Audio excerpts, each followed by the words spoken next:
తులసీదాస్ గారు వెనక్కి తిరిగి గోశాల వైపు చూశారు, పశువుల శాల వైపు. అదే ఇంట్లో ఎద్దుల బండి లాగడానికి ఒక ఎద్దుగా పుట్టి ఉన్నాడు తండ్రి. ఆ భూమి మీద వ్యామోహంతో వెళ్ళిపోయాడు, ఎద్దుగా వచ్చాడు. వచ్చి ఎద్దుగా నిలబడి ఉన్నాడు. మహాత్ముడిని గుర్తుపట్టాడు తులసీదాస్ గారు వచ్చారని. అయ్యయ్యయ్యో, బతికున్న నాళ్ళు ఈ మనుష్య శరీరాన్ని డబ్బు సముపార్జన కోసం ఒక్కదాని కోసమే వాడాను. డబ్బు సంపాదించడం, వచ్చిన డబ్బుతో భోగం అనుభవించడం, నోటితో అక్కర్లేనివన్నీ మాట్లాడటం.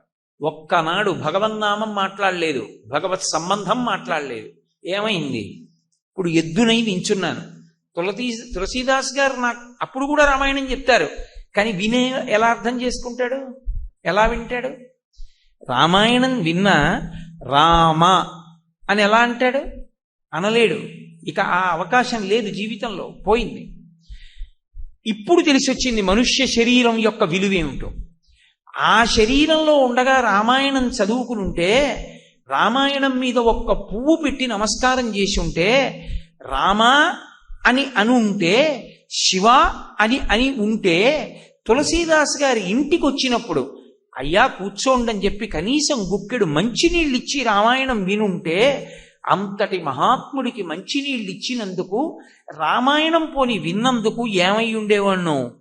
ఇన్ని మాటలు ఇంటికి వచ్చి అడిగితే రామాయణం వినలేదు, భగవత్ సంబంధమైన మాట నాకు అక్కర్లేకపోయింది, ఇప్పుడు ఎద్దునయ్యాను. ఇది శరీరమే. ఎందుకు పనికొస్తుంది? ఓ దేవాలయానికి ఎడతావా, ఓ 11 రూపాయలు దానం చేస్తావా, ఓ ప్రదక్షిణం చేస్తావా, ఈశ్వరుడి పల్లకి పట్టుకుంటావా, ఓ చీపురు కట్ట పట్టుకెళ్ళి దేవాలయాన్ని ఒకసారి తుడవగలవా, దేవాలయంలో ఉన్న పాత్రలు నువ్వు ఒక్కసారి కడగగలవా, ఈశ్వరుడికి ఆ ఊరిరిగింపు జరుగుతూ ఉంటే నువ్వు ముందు దివిటీ పట్టుకుని నడవగలవా? పోనీ ఇవేమీ అక్కర్లేదు, స్వామి పల్లకీలో వెళ్ళిపోతుంటే స్వామి వెనకాతల గోవింద గోవింద అంటూ గోవిందనామం చెప్పుకుంటూనో భగవన్నామం చెప్పుకుంటూనో నడవగలవా? భగవత్ కథాశ్రవణం చెయ్యగలవా? చెయ్యలేవు. అప్పుడు ఆ జన్మ ఏమైంది? ఇందుకు పనికిరాంది అయిపోయింది. మనుష్య శరీరము ఒక్కటే పుణ్యకర్మ చెయ్యగలదు. ఈ శరీరం ఒక్కటే పుణ్యాన్ని సముపార్జించగలదు. సముపార్జించగలిగి కూడా ఈ శరీరాన్ని పుణ్యకర్మ కొరకు తప్ప కామక్రోధముల కొరకు మాత్రమే వాడాడనుకోండి, ఎందుకు పనికొస్తోంది? పాపకర్మ చేయడానికి పనికొస్తోంది. ఎంత ఆశకి వశుడవుతున్నావో అన్ని పాపాలు చేస్తావు డబ్బు కోసం. ఎంత కోపానికి వశుడవుతున్నావో అన్ని తప్పు మాటలు వదరి మాట్లాడతావు. రెండిటి చేత పాపమే చేస్తావు. పాపకర్మ చేస్తున్నావు తప్ప అసలు దీంతో పుణ్యం చేసుకోవాలన్న స్పృహ లేదు. పైగా దీనితో 4 రకాల పుణ్యం జరుగుతుంది, సామాన్యం కాదు. ఇది ఎవ్వరికీ లేదు, ఏ ప్రాణికి లేదు.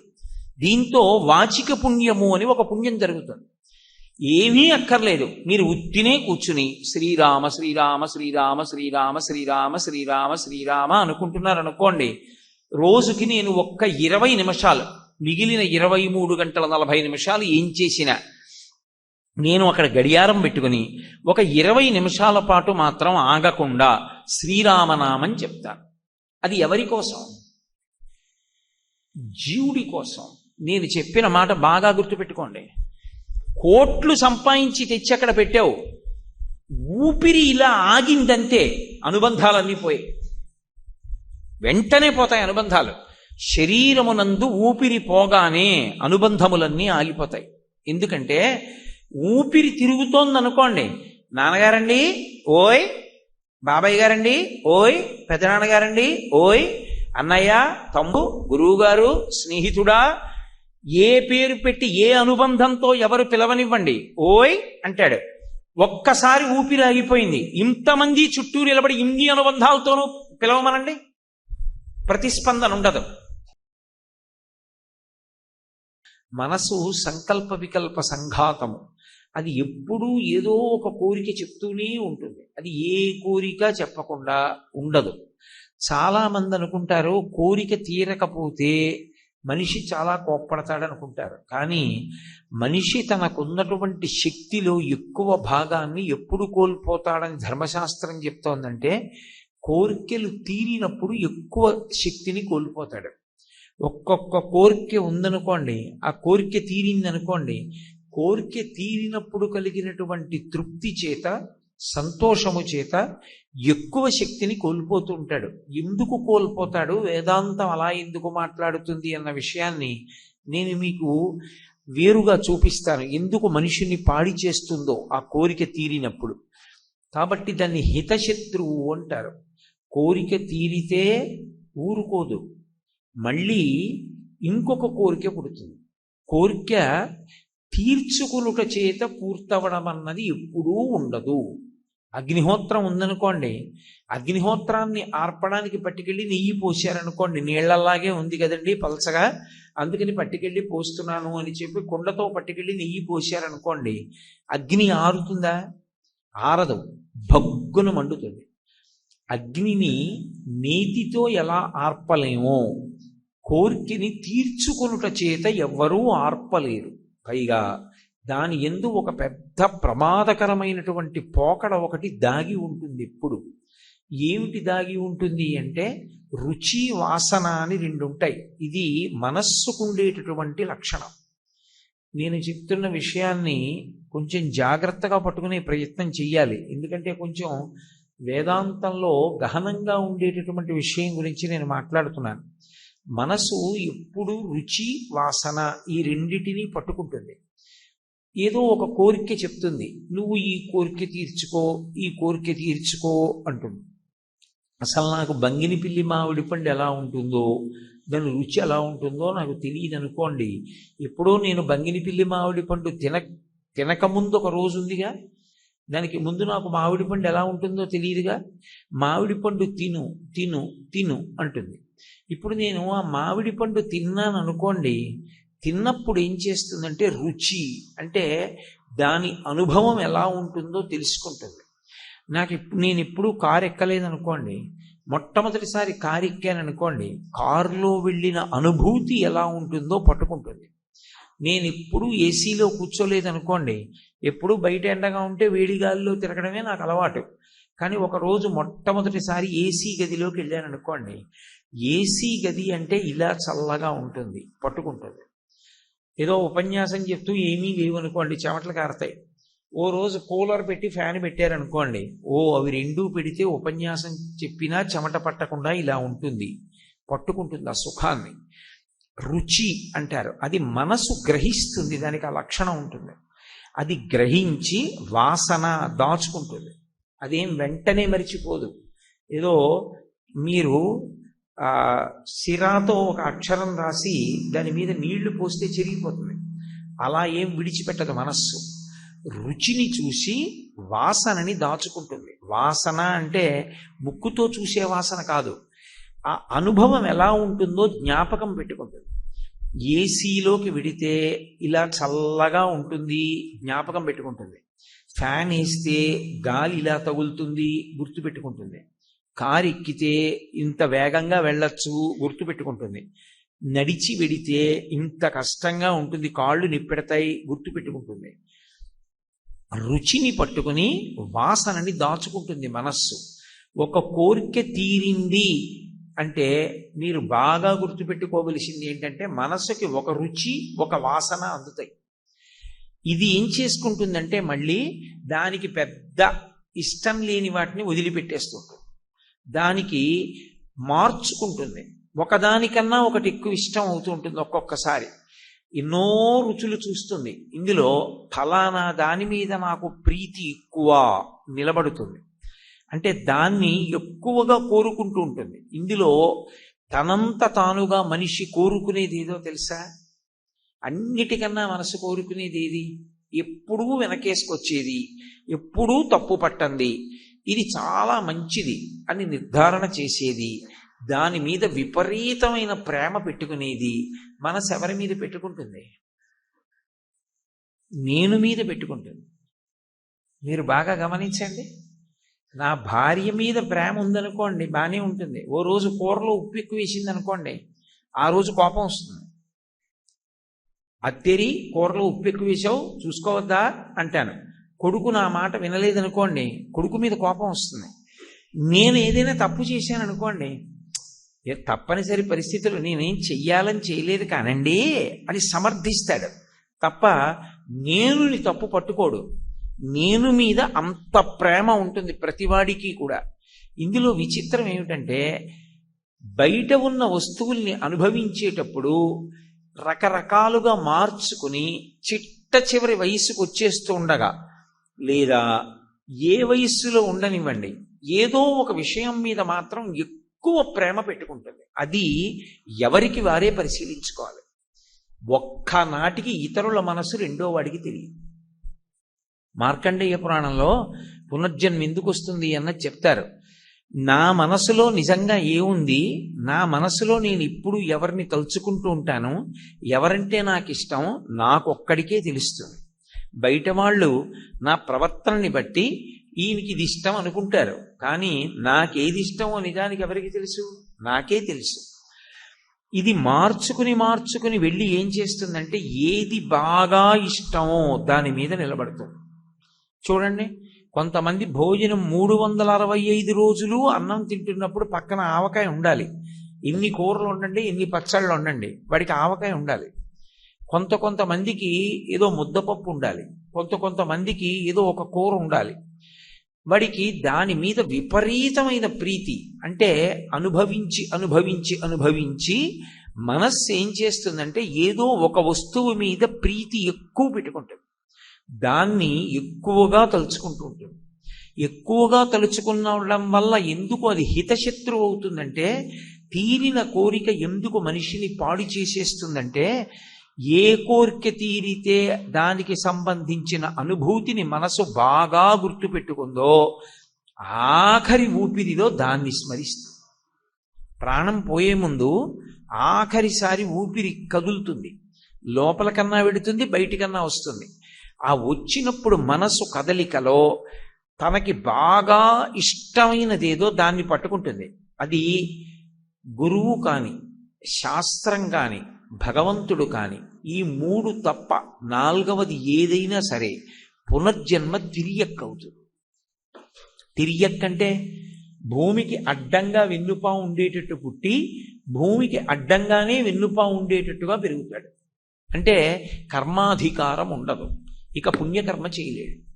ఇక శివాలయంలోకి వెళ్ళి అభిషేకం చేస్తానండి, విశ్వాలయంలోకి వెళ్ళి తులసిమాల వేస్తానండి, కుదరదు. భూమికి అడ్డంగా వెన్నుపా ఉండి అడ్డంగా పెరిగేవేవి? కుక్క, పంది, పిల్లి, ఆ గేవి, దున్నపోతు, ఇవన్నీ పెరుగుతాయి. వీటికి కర్మాధికారం ఏది? అవేం చేయలేవు. అంటే ఇక పుణ్యం చేసుకోవడం వాటికి కుదరదు. ఎందువల్ల? ఏ 3 మీద మనసు ఉండాలో ఆ 3 మీద లేదు. ఒకటి, అన్నిటికన్నా గొప్పది ఏది అంటే భగవంతుడు. భగవంతుడి మీద బుద్ధి నిలబడింది అనుకోండి, అన్నిటికన్నా ఇష్టం భగవంతుడు అనుకోండి. ఆయనకి ఎట్నుంచి ఎట్రండి భగవంతుడిని స్మరిస్తాడు. ఏమో ఈశ్వరుడు ఎందుకు చేశాడో అంటాడు. అంతేకాని ఎప్పుడూ భగవత్ స్మరణ చేసేటటువంటి వాడికి భగవంతుడంటే ప్రీతి ఎక్కువైపోయిందనుకోండి, ప్రాణం పోయే ముందు కూడా భగవంతుడిని స్మరిస్తాడు. అప్పుడేమవుతాడంటే ఒక మహాపండితుడి కడుపున పడతాడు. 2, శాస్త్రం మీద ఉండిపోయిందనుకోండి, అంటే ఏదో రామాయణం మీదో, భారతం మీదో, భాగవతం మీదో ఎప్పుడూ అది తలుచుకోవడం అలవాటు. ఆయనకి ఏం చేస్తూ ఉండనివ్వండి, ఎప్పుడు అది జ్ఞాపకానికి వస్తూ ఉంటుంది. ఏదో భారతంలో ఏదో ఘట్టం గుర్తొస్తుంది, ఏదో భాగవతంలో ఘట్టం గుర్తొస్తుంది, లేకపోతే రామాయణంలో ఘట్టం గుర్తొస్తుంది, లేకపోతే ఏదో శివానంద లహరి, సౌందర్య లహరి, ఏవో ఆలోచిస్తూ ఉంటాడు. వాటి మీద ఎక్కువ ప్రీతి ఉందనుకోండి, మనసుకుండే లక్షణం ఏమిటంటే ప్రాణోత్క్రమణమైపోయి శరీరం విడిచిపెట్టే ముందు ఎక్కువ ఇష్టం ఏదో దాన్నే పట్టుకుంటుంది. దాన్ని పట్టుకుని వెళ్ళిపోయినప్పుడు ఏం చేస్తాడంటే, దీన్ని ఈశ్వరుడు తొట్ట తీర్పుగా స్వీకరిస్తాడు. భగవంతుడు మనుష్యుడికి పునర్జన్మ ఇచ్చేటప్పుడు ఆఖరి ఆలోచన ఏది అది చూస్తాడు. ఆఖరణ ఏ ఆలోచనతో వెళ్ళిపోయాడు ఇది పట్టుకుంటాడు. నువ్వు ఆఖరణ ఈ ఆలోచనతో వెళ్ళావా లేదా? జీవుడిని ప్రశ్న వేస్తాడు. అవును, నేను దానితో వెళ్ళాను అంటే ఇప్పుడు నీకు దేని మీద ప్రీతి జీవితంలో? అది ఆఖరణ స్మరణకు వస్తుంది. నీకు దాని మీద తలంపు ఉన్నది అంటే మళ్ళీ దానికోసమే నువ్వు వెళ్ళిపోమ్మంటాడు. అప్పుడు తిరియక్కవుతాడు. నేను మీకు బాగా అర్థమయ్యేటట్టు చెప్పాలంటే, ఏదో నాకు డబ్బు మీద ప్రీతితో వెళ్ళిపోయాడు అనుకోండి, డబ్బు డబ్బు డబ్బు డబ్బు అని తలుచుకుంటూ నా డబ్బే ఏమైపోతుందో అని తాపత్రయపడుతూ వెళ్ళిపోయాడు అనుకోండి, అలాంటి వాడు చీకటిగా ఉండే చోట విషం కలిగినటువంటి ప్రాణిగా వస్తాడు. డబ్బు ఎక్కడ పెడతారు? తీసుకొచ్చి అందరి ముందు హాల్లో సోఫాలో పెట్టరుగా. అది ఎప్పుడూ చీకట్లో ఉంటుంది. డబ్బు కానీ, బంగారం కానీ, వజ్రాలు కానీ ఇలాంటివన్నీ ఎప్పుడూ చీకట్లోనే ఉంటాయి. ఓ బీరువాలో బాగా లోపలికి పెట్టి చెస్ట్ మూసేసి బీరువా తలుపులు వేసేసి తాళం వేసేసి ఆ తాళం చెవులు ఎక్కడో తగిలించేస్తారు. అంటే ఇప్పుడు అంత చీకట్లో ఉంటుంది వాడికి. ఆ డబ్బుని రక్షించుకోవాలని వ్యామోహం, నా డబ్బు అని. ఎలా చేరుతాడో తెలియదు, అక్కడికి వెళ్ళి చేరుతాడు. ఏ తేలు జిర్రో ఏదో అయి అక్కడ ఉంటాడు. కొడుకే ఆ డబ్బు కోసమని చెయ్యి పెడతాడు, కొండి తీసి టక్కును కొట్టబోతాడు. నేను తిని చెప్తున్నాను అనుకుంటున్నారేమో, మీరు మార్కండేయ పురాణాదులు చూడండి, మీకు అర్థమవుతుంది. లలితా సహస్రంలో ధన్య అన్న నామానికి భాస్కర రాయలు వారు వ్యాఖ్యానం చేశారు. ఆ కొండి తగిలిందనుకోండి, కొడుకు చూస్తాడు, దిక్కుమాలిన తేలి ఇక్కడ చేరింది ఏమిట్రా చెప్పట్రండి అని చెప్పి ఆ తేలిని కొట్టేస్తాడు. అందులో ఉన్న జీవుడెవరు? తండ్రే. కానీ తండ్రి ఉన్నాడు, ఆ తేలిలో జీవుడుగా ఉన్నాడని కొడుక్కి కూడా తెలియదు. కొట్టిన తర్వాత చచ్చిపోతాడు, మళ్ళీ అది వదిలిపెడతాడు. మళ్ళీ అది వదిలిపెట్టినప్పుడు ఆఖరణ ఏ ఆలోచనతో వెళ్ళిపోయాడో దానికి కూడా 6 లక్షణాలు ఉంటాయి. ఇది వేదాంతం గహనంగా ఉంటుంది. వెన్నుపాము అడ్డంగా ఉండే ప్రాణుల్లో 6 ఆలోచనలు ఉంటాయి, ఇంకా 7వ ఆలోచన ఉండదు దానికి. ఏమిటి 6 ఆలోచనలు అంటే సముద్ర కెరటంలో వస్తాయి. ఒకటి ఆకలి ఉంటే ఆకలి ఉంటుంది, దానికి ఆకలి గురించి ఆలోచిస్తుంది, నాకు ఆకలి వేస్తోంది, ఏం దొరుకుతుంది తిందాం. 2 దప్పిక, దాహం వేస్తోంది, ఏం చేద్దాం. 3 శోకము, దానికి కూడా ఏదో భయం బాధ ఉంటాయి. మీరు చూడండి, ఏదైనా ఓ జెర్రటుగా వస్తోంది అనుకోండి, మీరు గబుక్కుని ఓ పుల్ల తీసి జెర్రిని కొట్టకుండా పక్కన కొట్టారనుకోండి, అది ఇంకా వేగంగా పాకెళ్ళిపోతుంది, ఏ కన్నంలోనూ దూరిపోతుంది. దానికి భయం ఉంటుంది. కాబట్టి దానికి శోకము, దానికి మోహము, దానికి అజ్ఞానం ఉంటుంది. అజ్ఞానం ఉండబట్టే అది కూడా ఇక్కడ మనుష్యుడు ఉన్నాడరా బయటికి వెడితే చంపేస్తాడని చూసుకోకుండా గబుక్కుని బయటకు వస్తుంది. మోహము జర అది కూడా పెద్దదైపోతుంది. వృద్ధాప్యం వచ్చేసి ఎక్కువ వేగంగా కదలలేని స్థితికి వచ్చేస్తుంది. జర చిట్ట చివరిదేది మరణము, అది కష్టం. చచ్చిపోయే ముందు అది కూడా బాధపడి శరీరాన్ని వదిలేస్తుంది. అంత ఇప్పుడు అజ్ఞానం చేత నాకు నా శరీరం మీద ఎంత వ్యామోహం ఉంటుందో, జెర్రి శరీరం మీద అంత వ్యామోహం ఉంటుంది. లేకపోతే రక్షించుకుందామని ఎందుకు అనుకుంటుంది? చీమకి చీమ శరీరం మీద వ్యామోహం ఉంటుంది. ఈ 6 ఉంటాయి. ఇక 7వది ఆలోచించడానికి దానికి ఏం ఉండవు. మోహములోకే కామం కూడా వచ్చేస్తుంది. కాబట్టి ఇంకేం ఉండవు దానికి. మనకైతే ఆలోచనలు ఎక్కువ. నా మనవడి కోసం ఏం చెయ్యాలి, నాకు బ్యాంకులో ఎంత ఉంది, నా ఇన్సూరెన్స్ ఎంత ఉంది, నా రోడ్ ట్యాక్స్ కట్టానా, ఈ ఆలోచనలన్నీ నాకు.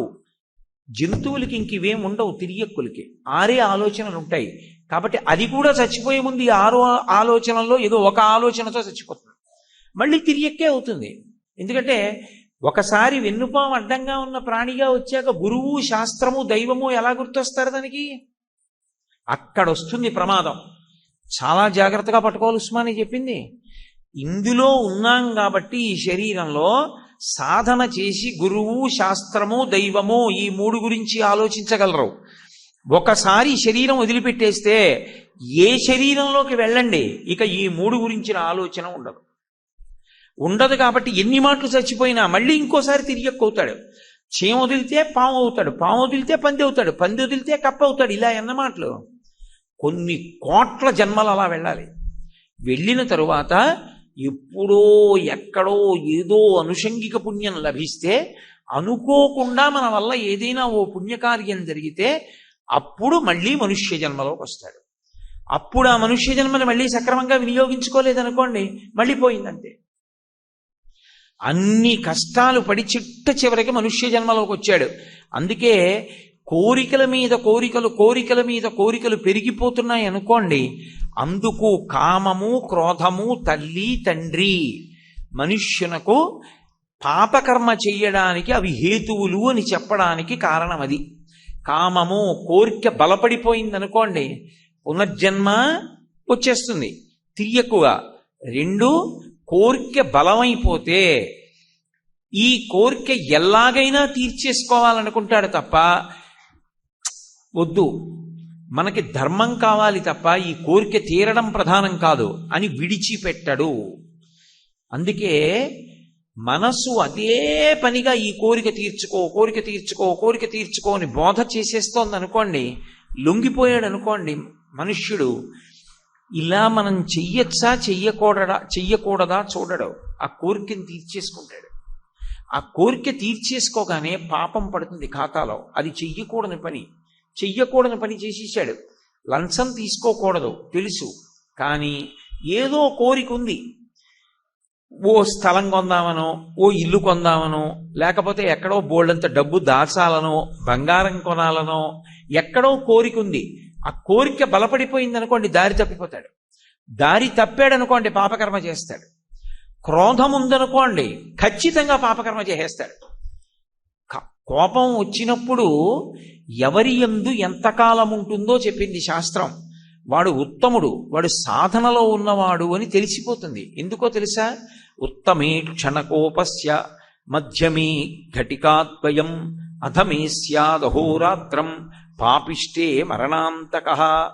కోపం ఎవరి యందు ఎంతసేపు ఉంటుంది అన్నదాన్ని బట్టి వాడు ఎంత సాధన చేస్తున్నాడు అన్నది తెలిసిపోతుంది.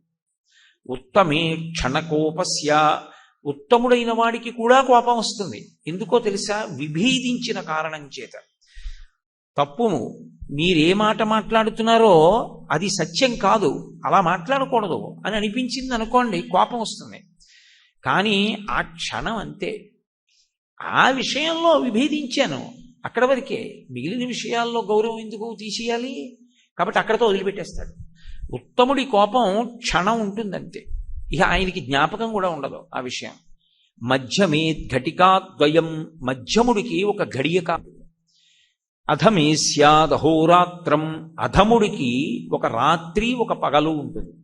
పాపిష్ఠే మరణాంతకః, పాపిష్టివాడికి, ఎప్పుడూ పాపం చేసేవాడికి మరణాంతకః, వాడు చచ్చిపోయే వరకు పగ పెట్టే ఉంటాడు.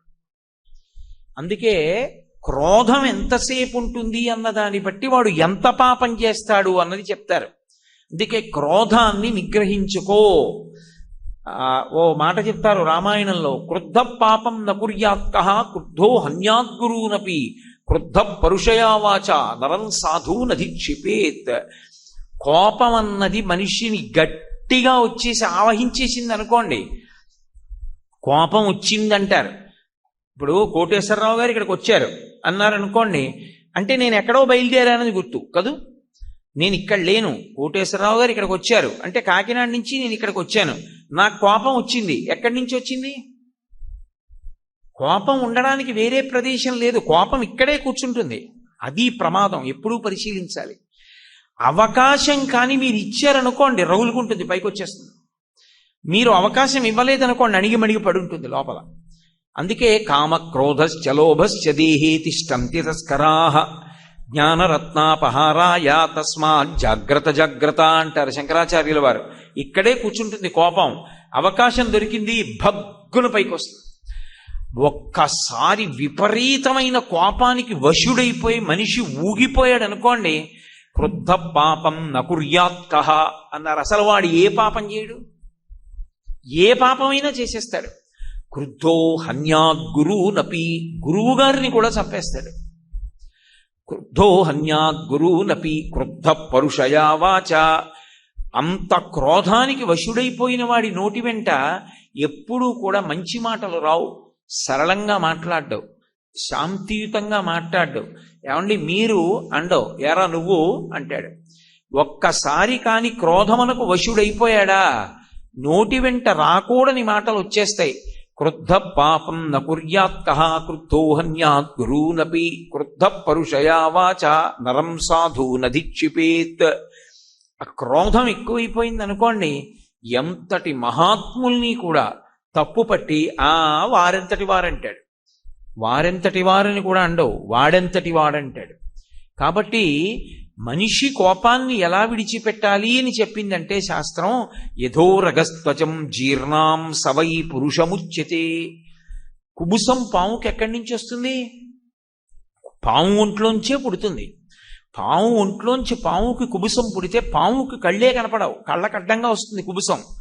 పాము ఏం చేస్తుంది?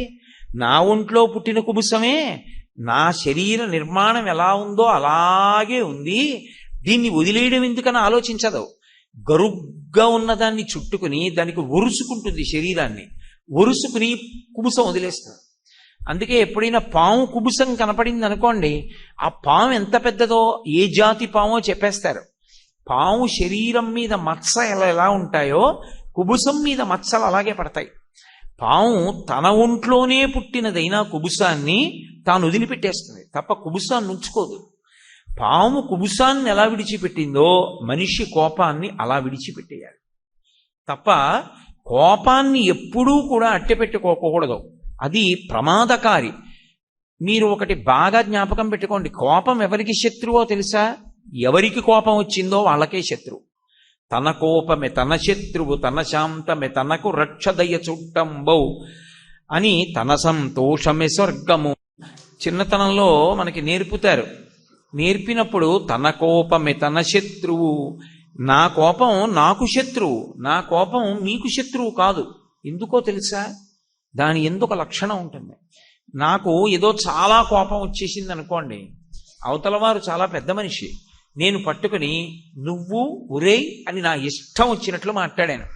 ఆయన చాలా పెద్ద మనిషి, ఆయన ఒక్క మాట మాట్లాడలేదు. ఆయన చిరునవ్వు నవ్వి భగవంతుడి వైపు తిరిగి నమస్కారం చేసి, ఈశ్వరా వీడికి బుద్ధి కలిగేటట్టు చూడని చెప్పి వెళ్ళిపోయాడు. ఆయనేం పట్టించుకోలేదు. ఆయనేం పట్టించుకోకుండా వెళ్ళిపోతే కోపం ఆగుతుందా? అరే ఇన్ని తిట్టాను చూసావా ఎలా వెళ్ళిపోతున్నాడో, ఒక్క మాట మాట్లాడితే ఇంకా ఎక్కువైపోతుంది కోపం. ఎవడు ఊగిపోతాడు, ఎవడికి కోపం వచ్చిందో వాడు ఊగిపోతాడు, వాడు ఇంకా ఎక్కువ తిడతాడు. తిట్టిన కొద్దీ పాపం వీడి ఖాతాలో పడుతుంది. నేను పుచ్చుకోలేదు అన్నాను అనుకోండి, అవతల వాడి ఖాతాలో ఏం పడదు. అందుకే తన కోపమే తన శత్రువు, కోపము తనకే శత్రువు. కోపము ఎప్పుడూ కూడా తనకి బంధువు కాదు. అందుకే అహిత శత్రువు అని పేరు శాస్త్రంలో కోపానికి. కాబట్టి దాన్ని ఏం చెయ్యాలి అని అడిగారు. ఎప్పుడైనా కోపం వస్తే అగ్నిహోత్రం పైకి లేచిపోతుంటే కుండతో నీళ్లు తెచ్చి పోసి ఆర్పేసినట్లు కోపం పెరిగిపోతుంటే ఓర్పు చేత ఆర్చేయాలి కోపాన్ని. కోపాన్ని ఆపడానికి సాధనము లోకంలో ఒక్కటే ఉన్నది, ఓర్పు ఒక్కటే. అందుకే నేను చెప్పానని మీరు అనుకోవద్దు, నేను మీతో పరమసత్యం చెప్తున్నాను. కోపం బాగా వస్తే ఏం చేయమని చెప్తారంటే, వెంటనే నువ్వు ఏదైనా గదిలోకి వెళ్ళి తలుపులు వేసేసుకుని కూర్చోమని చెప్తారు. కొంతసేపు కూర్చో ప్రశాంతంగా, ఎవ్వరితో మాట్లాడద్దు. మాట్లాడకుండా నిశ్శబ్దంగా కూర్చో.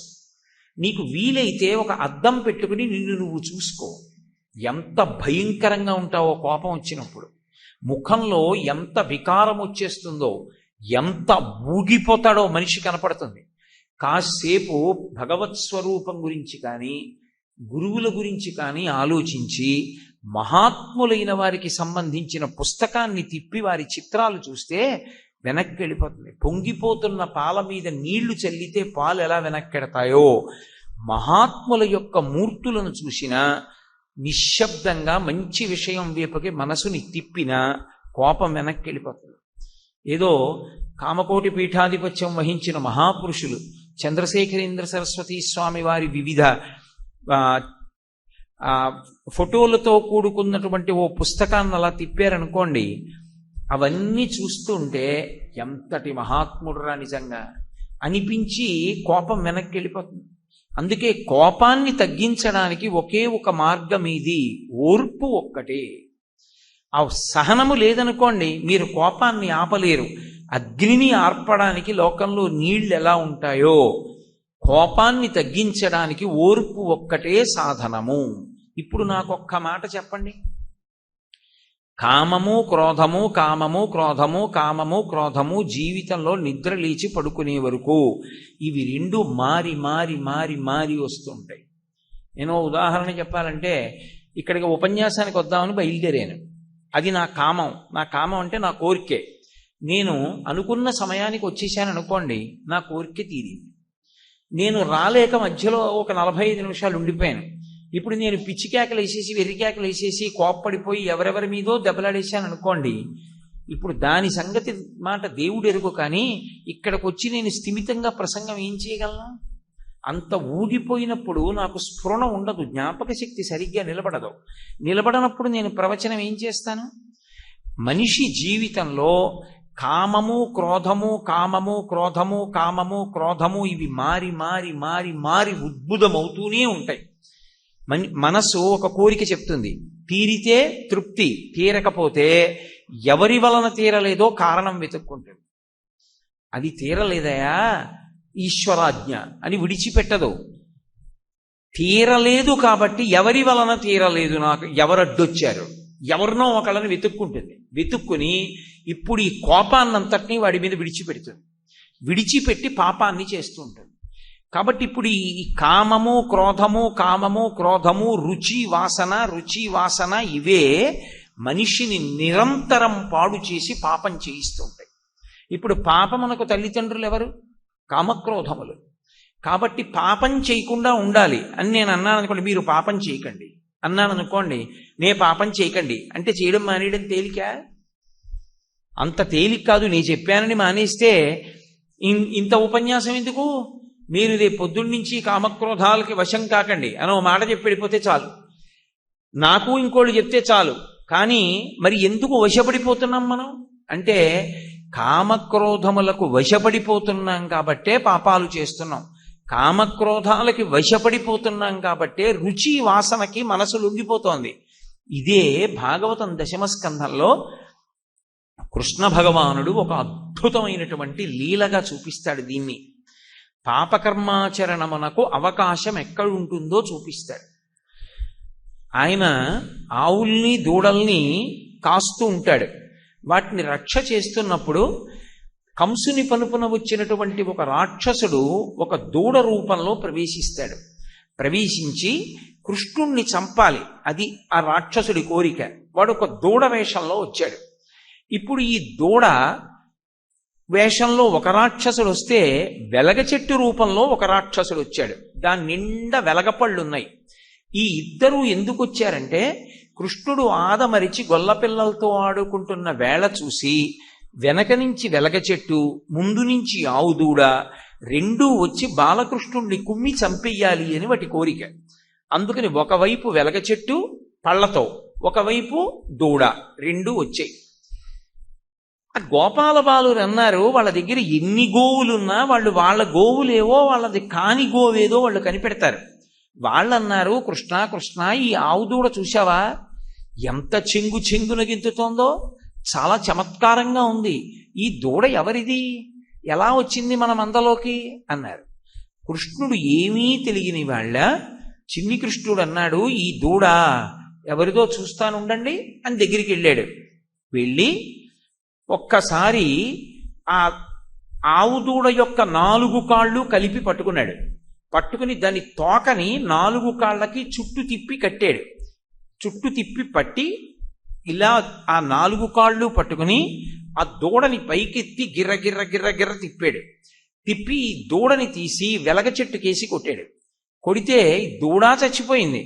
ఈ దూడ యొక్క దెబ్బకి వెలగ చెట్టు పడిపోయి చచ్చిపోయింది. అంటే వెలగ చెట్టు రూపంలో ఉన్న రాక్షసుడు పోయాడు, దూడ రూపంలో ఉన్న రాక్షసుడు పోయాడు. ఇది ఒక మంచి లేగ వినడెంతయు నొప్పెడినంచు డాసి తత్పదములు తోకయన్ బిగియగట్టి చలంగి వెలంగి మానితో జడియగ నొక్క పెట్టుకొని చంపె కుమారుడు లెగరక్కసిన్ వెలయగ గోపబాలకురు కోయని అర్వన కర్వలీలతో అంటారు పోతన గారు. ఆ దూడని వేసి వెలగ చెట్టు కొట్టి వెలగ చెట్టు ఆవు దూడ రెండూ చచ్చిపోయేట్టు చేశాడు. గోవర్ధనోద్ధరణం చేసి గోవుల్ని కాపాడినటువంటి కృష్ణుడు ఆవు దూడని వెలగ చెట్టుని ఎందుకు చంపాలి? అలా ఎందుకు ఆ రెండింటినీ చంపడం అంటే, ఒకటి, అవి రెండు రాక్షసులు. రాక్షసులు అంటే పాడు చేసేవాళ్ళు. ఏమిటి వాటికి రెండింటికి లక్షణం? వెలగపండు తీసుకొచ్చి మీరు ఇంట్లో పెట్టారనుకోండి, మా ఇంట్లో వెలగపండు లేదండి అని కానీ, మా ఇంట్లో వెలగపండు ఉందని కానీ మీరెవరితో చెప్పక్కర్లా, దాని వాసన చెప్పేస్తుంది ఇంట్లో వెలగపండు ఉందని. అలాగే ఆవు దూడ ఉందనుకోండి, దానికి అక్కర్లేని ప్రతి పదార్థాన్ని ముట్టుకుని తింటుంది. అది ప్రతి పదార్థాన్ని తింటుంది, మట్టి కూడా తింటుంది. తింటే దాని కడుపులో ఏలుగుపాములు బయలుదేరి ఆ దూడ మరణిస్తుంది. అందుకే దూడ అన్నిటినీ తినేస్తుంది, దానికి రుచి చూడటం అలవాటైపోయింది కాబట్టి దాని ముట్టికి ఓ బుట్ట కట్టేస్తే అది ప్రతిదాన్ని ముట్టుకుందామని ఎడుతుంది, కానీ అది తినలేదు. దానికి రుచి చూసే అవకాశం ఉండదు, ఎందుకంటే బుట్ట అడ్డొస్తుంది. నాలుకిలా అంటుంది కానీ వెదురుపేళ్లు తగులుతాయి, తినలేదు. వెలగపండు వాసనకి గుర్తు, రుచి వాసన ఈ రెండిటికి ఏవి? ఆవు దూడ, వెలగపండు. ఈ రుచి వాసన రాక్షసులు. ఇదే మనసులో ప్రవేశించినటువంటి కోరిక తీర్చుకున్న కోరిక యొక్క అనుభూతిని గుర్తుంచుకునుట. అందుకే శాస్త్రంలో ఒక మాట చెప్తారు, ఒక తల్లి కడుపున కవల పిల్లలు పుట్టారనుకోండి, కవల పిల్లలు ఇద్దరూ అమ్మ కడుపులోనేనా పెరిగారు? కవల పిల్లలు ఇద్దరూ అమ్మ కడుపులోంచేనా బయటికి వచ్చారు? ఏదో కొద్ది నిమిషముల వ్యత్యాసం తప్ప పెద్ద దూరం కూడా ఉండదు. ఇద్దరూ బయటికి వస్తే ఇద్దరి ఆలోచనలు ఒక్కలా ఉండవు, ఎవరి ఇష్టాలు వాళ్ళవి. కవల పిల్లల్లోనే ఒకడికి ఒకటిష్టం, ఒకడికి ఇంకొకటి ఇష్టం. ఒకడు తెలివైన వాడు, ఒకడు కొద్దిగా తెలివి తక్కువవాడు. ఒకడు చురుకైన వాడు, ఒకడు చురుకు తక్కువవాడు. ఒకడికి చదువు అంటే ఇష్టం, ఒకడికి ఆటలంటే ఇష్టం. ఎందుకు వచ్చింది తేడా అంటే మనస్సుకి ఒక లక్షణం ఉంటుంది, ఆఖరి ఊపిరిలో అది కదులుతుంది. మనస్సు దేని మీద ఆధారపడి కదులుతుందంటే మన ఊపిరి మీద ఆధారపడుతుంది. అందుకే ఊపిరి ఎంత వేగంగా తీస్తే మనసు అంత వేగంగా కదులుతుంది. పూజ చేసేటప్పుడు ప్రాణాయామం ఎందుకు చేయమంటారంటే ఊపిరిని నిలబెడితే మనసు నిలబడుతుంది, ఊపిరి వేగంగా తీసేస్తే మనసు కదిలిపోతుంది, భగవంతుడి మీద నిలబడదు. ఆఖరి ఊపిరిలో ఆఖరిసారి కదులుతుంది మనసు. ఆఖరిసారి కదిలినప్పుడు ఆఖరిసారి దానికి ఇష్టమైనదేదో దాన్ని పట్టుకుని బయటికి వెళ్ళిపోయేటప్పుడు ఏం చేస్తుందంటే దానికి అత్యంత ప్రీతిపాత్రమైనటువంటిదేదో దాని గురించి ఆలోచిస్తూ బయటికి వెళ్ళిపోతుంది. ఎట్టించెడుతుందో తెలియదు, కొన్ని కోట్ల రోమరంధ్రాలు ఉంటాయి, వాటిలోంచి కూడా బయటికి వెళ్ళిపోతుంది. ఆ బయటికి వెళ్ళిపోయినప్పుడు వాసనా బలాన్ని పట్టికెడితే ఏమవుతుందంటే దానికి గత జన్మలలో ఏది ఇష్టమో దాన్నే వచ్చే జన్మలో కూడా ఇష్టపడుతుంది. అందుకే ఒక్కొక్క పిల్లవాడు చూడండి, పుట్టుకతోనే ఇల్లు ఎంత మంచి ఇల్లైనా దొంగతనానికి వ్యసనాలకి అలవాటు పడతాడు. గుణనిధి ఉపాఖ్యానం లేదు. కారణం ఏమిటంటే వాడికి గత జన్మలలోంచి వస్తున్నటువంటి వాసనా బలం మనసు తెచ్చుకుంటుంది. వాసనా బలాన్ని, ఆ వాసనా బలం పోవాలి అంటే పుణ్యకర్మయందు అనురక్తి కలగాలి. పుణ్యకర్మయందు అనురక్తి కలగాలంటే ఎప్పుడూ కూడా అసలు పుణ్యకర్మ చెయ్యడానికి నీకు ఇచ్చినటువంటి సాధనము యొక్క గొప్పతనం నీకు తెలిసి రావాలి. సాధనం యొక్క గొప్పతనం తెలిస్తే తప్ప నువ్వు పుణ్యకర్మ చెయ్యవు. ఎందుకని? నేను మీకు తేలికగా అర్థమయ్యేట్టు చెప్పాలంటే, ఒక శివాలయం ఉందనుకోండి, శివాలయంలోకి వెళ్ళి ప్రదక్షిణం చెయ్యాలి. ఒకసారి అలా గుండ్రంగా తిరిగి వస్తే అదొక పుణ్యం, ఆలయానికి ప్రదక్షిణం చేశాడు. ఇప్పుడు నాకు చెప్పండి, ఒక గుడిలోకి కుక్క వెళ్ళి ప్రదక్షిణం చేస్తుందా? అనుమతిస్తారా కుక్కని? ఓ పంది వెళ్ళి ప్రదక్షిణం చేస్తుందా? చెయ్యదు. ఒక్క మనుష్యుడు మాత్రం ప్రదక్షిణం చేస్తాడు. మీకు ఏముంది కాబట్టి చెయ్యగలరు? శరీరం ఉంది కాబట్టి, మనుష్య శరీరం ఉంది కాబట్టి ప్రదక్షిణం చేస్తారు. మనుష్య శరీరం ఉంది, శ్రీరామ శ్రీరామ శ్రీరామ అనగలరు. మనుష్య శరీరం లేదు, ఎలా అంటారు శ్రీరామ అని? శ్రీరామ అంటే చాలా గొప్ప అని తెలుసు, కానీ అనలేరు. ఎందుకో తెలుసా? ఒక్కొక్కసారి జీవుడు ఇతర శరీరాల్లోకి వెళ్ళిపోయినా కూడా మహాత్ముల్ని గుర్తుపడతాడు. అందుకే కుక్కలు పిల్లులు లాంటివి కూడా మహాత్ముల యొక్క స్పర్శని తెలుసుకుంటాయి. మహాత్ముడు నడిచి వెడుతున్నాడు అని గుర్తుపడతాయి. గుర్తుపట్టి ఒక్కొక్కచో అయితే ఏం చేస్తాయో తెలుసా? తేరిపారి చూస్తాయి. ఒక్కొక్కచో అయితే గత జన్మ జ్ఞాపకానికి వస్తుంది. తులసీదాస్ గారు కాశీలో గంగా తీరంలో కూర్చుని రామాయణ ప్రవచనం చేసేవారు. ప్రతిరోజు సాయంకాలం బోలెడంత మంది వచ్చి కూర్చుని వింటూ ఉండేవారు. ప్రతిరోజు జమీందారు సాయంకాలం వేళ వెళ్ళిపోతూ ఉండేవాడు, వాహనం మీద వెళ్ళిపోతూ ఆగి తులసీదాస్ గారిని తిడుతూ ఉండేవాడు. నీకు పని పాడు లేదు, రామాయణం అని కూర్చోపెడతావు వీళ్ళందరినీ, నువ్వు ఇది చెప్పకుండా ఉంటే వీళ్ళందరూ ఏమైనా పనులు చేసుకుంటారు, నువ్వు ఇది మొదలెడతావు, వీళ్ళు వచ్చి కూర్చుంటారు, వాళ్ళందరి సమయం 1 2 గంటలో తినేస్తావు అని తిట్టేవాడు. తులసీదాస్ గారు నవ్వేవారు, జమీందారు వెళ్ళిపోయేవాడు. మర్నాడు పొద్దున్నే అనుష్ఠానం అయిపోగానే తులసీదాస్ గారు జమీందారు ఇంటికి వెళ్ళేవాడు. జమీందారు తలుపు తీసి ఎందుకు వచ్చావని అడిగేవాడు. తులసీదాస్ గారు అనేవారు, అయ్యయ్యో మీకు డబ్బు ఆర్జనలో మీ జన్మంతా అయిపోతోంది, మీరు ఏమి పుణ్యం చేయట్లేదు, ఒక్కసారి ఈ శరీరం పోతే ఎంత కష్టమో మీకు తెలియట్లేదు, నా మాట వినండి, మీకు ఒక్కరికి రామాయణం చెప్తా, మీ ఇంటికి వచ్చి కాసేపు వినండి అనేవారు. అతను దెబ్బలాడేవాడు. రోజు తులసీదాస్ గారు వస్తుంటే ఇంకెలా వదిలించుకోవాలో అర్థం కాక, రామాయణం చెప్తావా, ఓ పని చేయి, ఒక్క 6 నెలలు పోయాక రా వింటాననేవాడు. 6 నెలలు లెక్క పెట్టుకుని తులసీదాస్ గారు మళ్ళీ వెళ్ళేవారు. వెళ్ళి తలుపు కొట్టి, అయ్యా రామాయణం చెప్తాను వింటారా, 6 నెలల తర్వాత వస్తే వింటా అన్నారు కదా అని అడిగేవారు. ఓహో 6 నెలలు అయిందా, ఒక ఏడాది పోయాక కనపడవు అనేవాడు. మళ్ళీ ఏడాది పోయాక తులసీదాస్ గారు వెళ్ళేవారు. మహాత్ముల యొక్క దయ అలా ఉంటుంది. ఇప్పుడు కుదరదులే, ఓ నెల పోయాక రా అంటుండేవాడు. ఒకసారి తులసీదాస్ గారికి ఇలాగే గడువు పెట్టాడు. తులసీదాస్ గారు మళ్ళీ ఆ ఇంటికి వెళ్ళారు రామాయణం చెప్దామని. వెళ్ళేటప్పటికి తలుపు కొడితే కొడుకు బయటికి వచ్చాడు. ఏమయ్యా మీ నాన్నగారు ఒక నెల పోయాక రమ్మన్నారు, రామాయణం వింటా అన్నారు, చెప్దామని వచ్చానన్నాడు. మా నాన్నగారు చనిపోయారండి, చనిపోయి అప్పుడే 25 రోజులు అయిపోయింది, మా నాన్నగారు లేరండి అన్నాడు. తులసీదాస్ గారు వెనక్కి తిరిగి గోశాల వైపు చూశారు, పశువుల శాల వైపుకి. అదే ఇంట్లో ఎద్దుల బండి లాగడానికి ఒక ఎద్దుగా పుట్టి ఉన్నాడు తండ్రి. ఆ భూమి మీద వ్యామోహంతో వెళ్ళిపోయాడు, ఎద్దుగా వచ్చాడు. వచ్చి ఎద్దుగా నిలబడి ఉన్నాడు. మహాత్ముడిని గుర్తుపట్టాడు తులసీదాస్ గారు వచ్చారని. అయ్యయ్యయ్యో, బతికున్న నాళ్ళు ఈ మనుష్య శరీరాన్ని డబ్బు సముపార్జన కోసం ఒక్కదాని కోసమే వాడాను. డబ్బు సంపాదించడం, వచ్చిన డబ్బుతో భోగం అనుభవించడం, నోటితో అక్కర్లేనివన్నీ మాట్లాడటం. ఒక్కనాడు భగవన్నామం మాట్లాడలేదు, భగవత్ సంబంధం మాట్లాడలేదు. ఏమైంది? ఇప్పుడు ఎద్దునై నించున్నాను. తులసీదాస్ గారు నాకు అప్పుడు కూడా రామాయణం చెప్తారు, కానీ వినే ఎలా అర్థం చేసుకుంటాడు, ఎలా వింటాడు? రామాయణం విన్నా రామ అని ఎలా అంటాడు? అనలేడు. ఇక ఆ అవకాశం లేదు, జీవితంలో పోయింది. ఇప్పుడు తెలిసి వచ్చింది మనుష్య శరీరం యొక్క విలువేమిటో. ఆ శరీరంలో ఉండగా రామాయణం చదువుకునుంటే, రామాయణం మీద ఒక్క పువ్వు పెట్టి నమస్కారం చేసి ఉంటే, రామ అని ఉంటే, శివ అని ఉంటే, తులసీదాస్ గారి ఇంటికి వచ్చినప్పుడు అయ్యా కూర్చోండని చెప్పి కనీసం గుక్కెడు మంచినీళ్ళు ఇచ్చి రామాయణం వినుంటే, అంతటి మహాత్ముడికి మంచినీళ్ళు ఇచ్చినందుకు, రామాయణం పోని విన్నందుకు ఏమై ఉండేవాణ్ణు? ఇన్ని మాటలు ఇంటికి వచ్చి అడిగితే రామాయణం వినలేదు, భగవత్ సంబంధమైన మాట నాకు అక్కర్లేకపోయింది, ఇప్పుడు ఎద్దునయ్యాను. ఇది శరీరమే. ఎందుకు పనికొస్తుంది? ఓ దేవాలయానికి ఎడతావా, ఓ 11 రూపాయలు దానం చేస్తావా, ఓ ప్రదక్షిణం చేస్తావా, ఈశ్వరుడి పల్లకి పట్టుకుంటావా, ఓ చీపురు కట్ట పట్టుకెళ్ళి దేవాలయాన్ని ఒకసారి తుడవగలవా, దేవాలయంలో ఉన్న పాత్రలు నువ్వు ఒక్కసారి కడగగలవా, ఈశ్వరుడికి ఆ ఊరిరింపు జరుగుతూ ఉంటే నువ్వు ముందు దివిటీ పట్టుకుని నడవగలవా?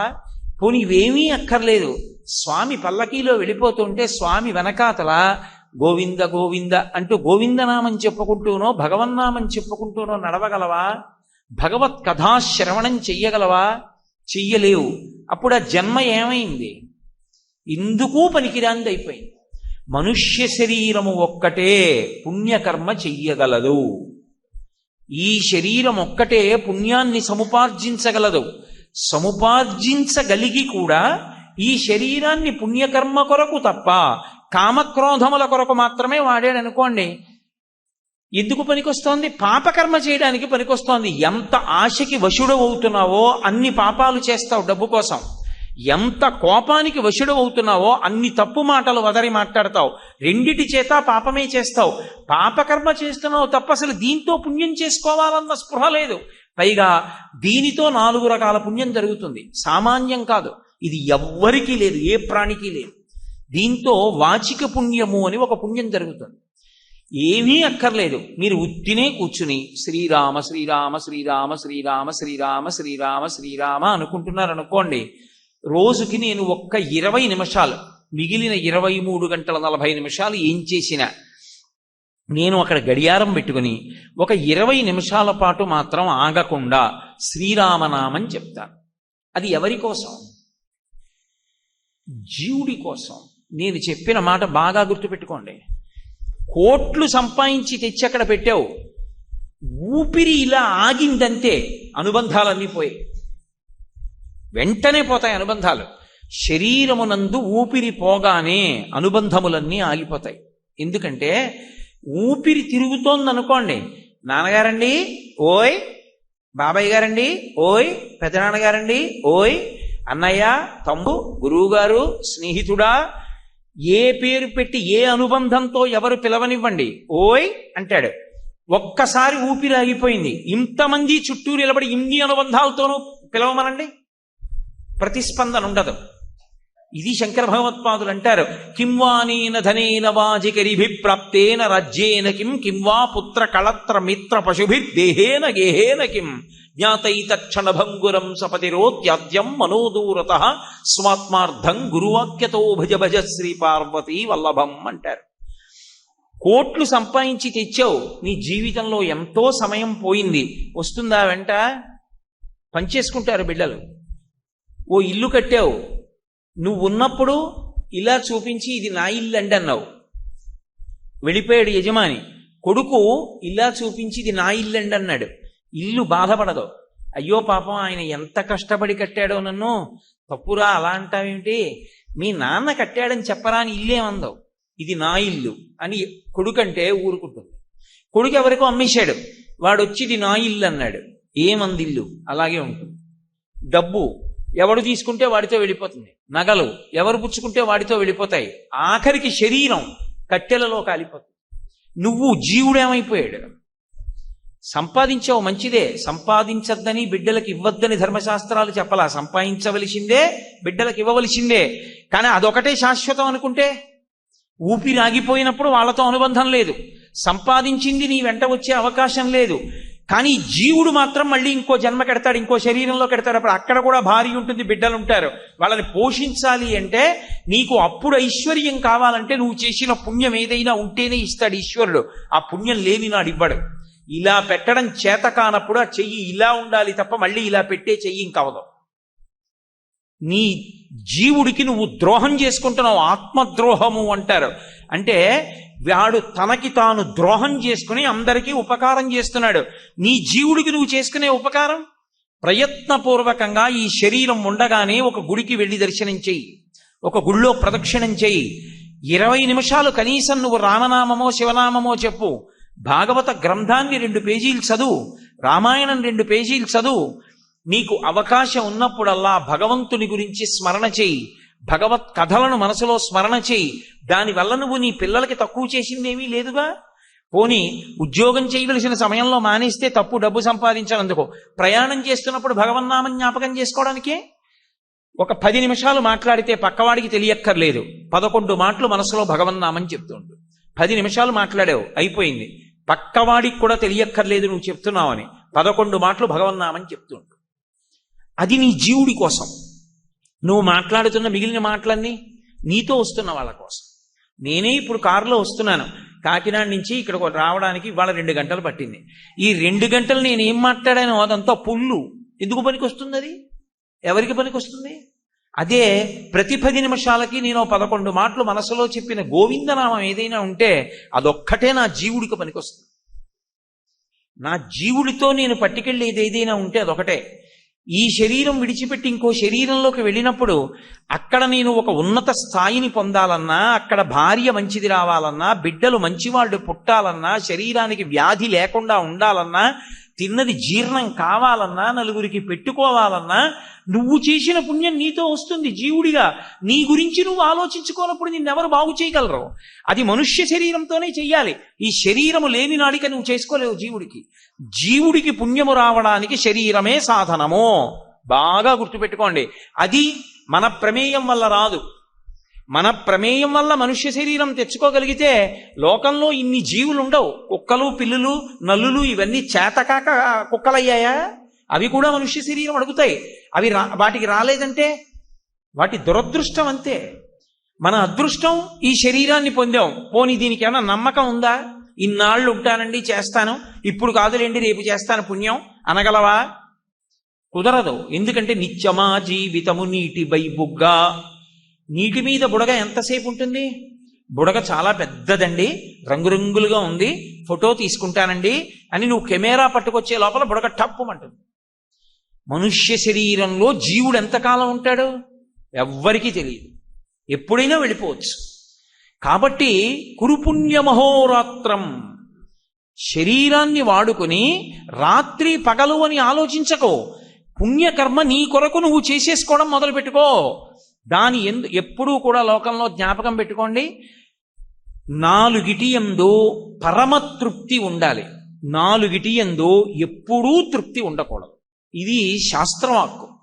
ఏ 4 యందు మనిషికి ఎప్పుడూ తృప్తి ఉండాలి అంటే, తన ఇంట వండి పెట్టినటువంటి భోజనం.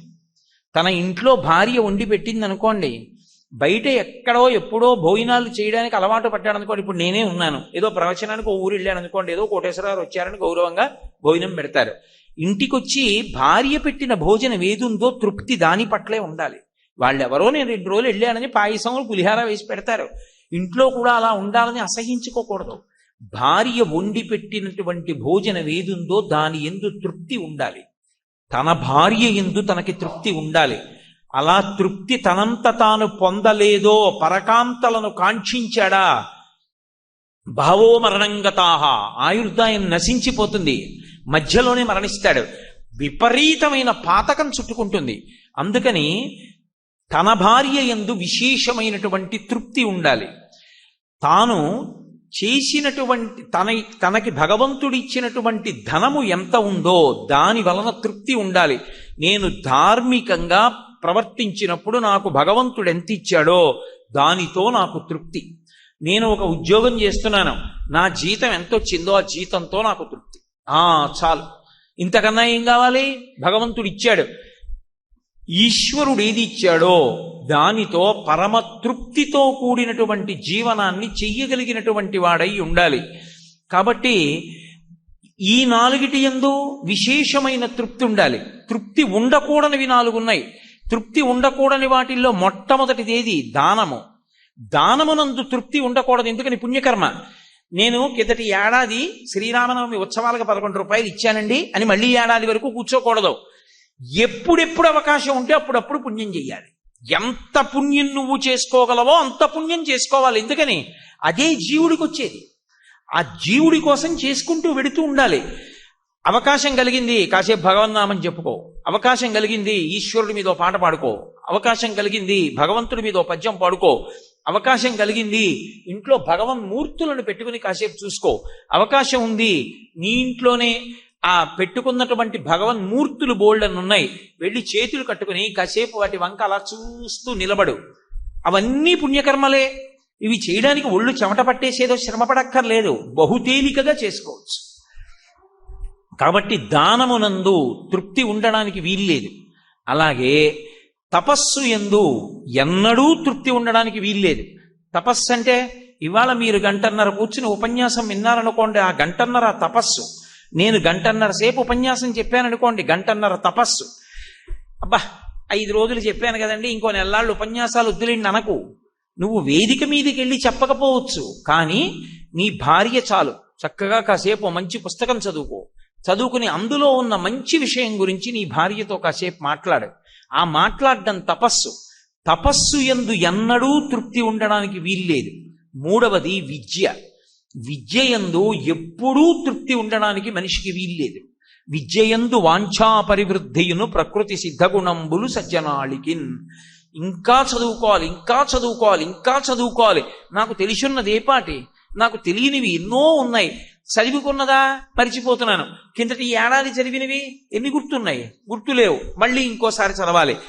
చదువు యందు తృప్తి లేనటువంటి స్థితి ఉండాలి. ఎప్పుడూ చదవాలనేటటువంటి కోరిక ఉండాలి. 4వది పుణ్యకర్మాచరణ.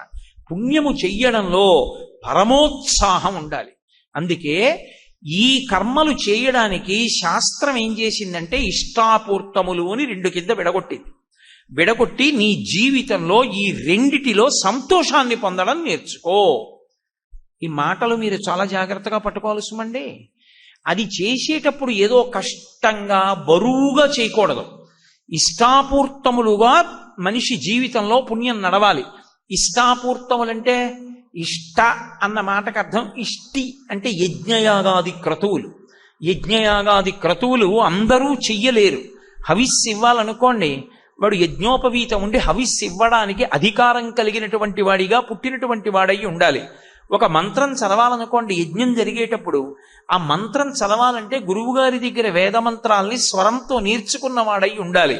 ఒక యజ్ఞం జరుగుతుంటే ఆర్థిక సహాయం చేయడానికి ఏమి ఇబ్బంది లేదు. ఒక యజ్ఞం జరుగుతుంటే యజ్ఞశాలకి ప్రదక్షిణం చేయడానికి ఏమి ఇబ్బంది లేదు. ఓ యజ్ఞం జరుగుతుంటే యజ్ఞశాల తుడవడానికి ఏమి ఇబ్బంది లేదు. యజ్ఞశాలలో అన్నం వడ్డించడానికి ఇబ్బంది లేదు.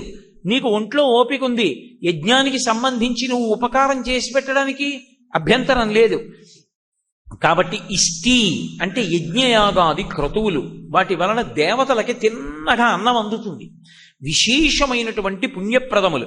కాబట్టి యజ్ఞయాగాది క్రతువులను చేయడం ఇష్ట అంటారు. పూర్తం అంటే నువ్వు ఎదుటివాడికి ఉపకారం చేస్తూ ఆ ఉపకారము చేసేటప్పుడు నీ యందు పరమ ప్రహృష్టమైనటువంటి మనస్సు ఉండాలి. అంటే ఏదో నుయ్యి తవ్వించడం, ఓ గుళ్ళో నుయ్యి తవ్వించారు. ఇప్పుడు అది ఏమవుతుందో తెలుసా? భగవంతుడు మీ కడుపున పుట్టనటువంటి కొడుకుని ఒకడిని మీకు ఇచ్చినట్టు. కడుపున పుట్టలేదు వాడు, కానీ వాడు కొడుకు అవుతాడు. ఎందుకో తెలుసా? నేను ఓ దేవాలయానికి వెళ్ళి మారేడు చెట్టు వేశాను. ఆ మారేడు చెట్టు పెరిగి పెద్దదైంది. ఏదో 20 ఏళ్ల తర్వాత అయినా నేను వెళ్ళిపోతానుగా, ఇలా ఉండిపోతానా? 20 ఏళ్ళు లేకపోతే 30 ఏళ్ళు లేకపోతే పోనీ శతాయుష్కున్నాయి 100 ఏళ్ళు ఉండి 100 ఏళ్ల తర్వాత వెళ్ళిపోయాను అనుకోండి, అప్పుడైనా నా జీవుడు ఇంకొక శరీరంలో ఉంటాడా? ఉన్నప్పుడు ఈ దేవాలయం వాళ్ళు ఆ మారేడు చెట్టుకున్నటువంటి బిల్వాలు కోసి శివుడికి సహస్ర నామార్చన చేశారనుకోండి. మారేడు చెట్టు నేను వేశాను కాబట్టి ఒకప్పుడు ఆ మారేడు దళాలు శివలింగం మీద పడినప్పుడు, ప్రతి మారేడు దళం పడినప్పుడు అందులో 6వ వంతు పుణ్యం నా జీవుడి ఖాతాలో వేస్తూ ఉంటారు, వాడు ఏ శరీరంలో ఉన్నా సరే. కడుపున పుట్టిన కొడుకు అలా చెయ్యాలి తండ్రి కోసం, ఏటి సూతకంలో కాదు.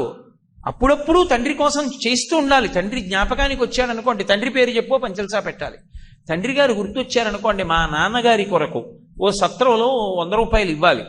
నాన్నగారి కొరకు ఓ 100 రూపాయలు ఏ బ్రాహ్మణుడికో ఇచ్చి ఓ నమస్కారం పెట్టాలి.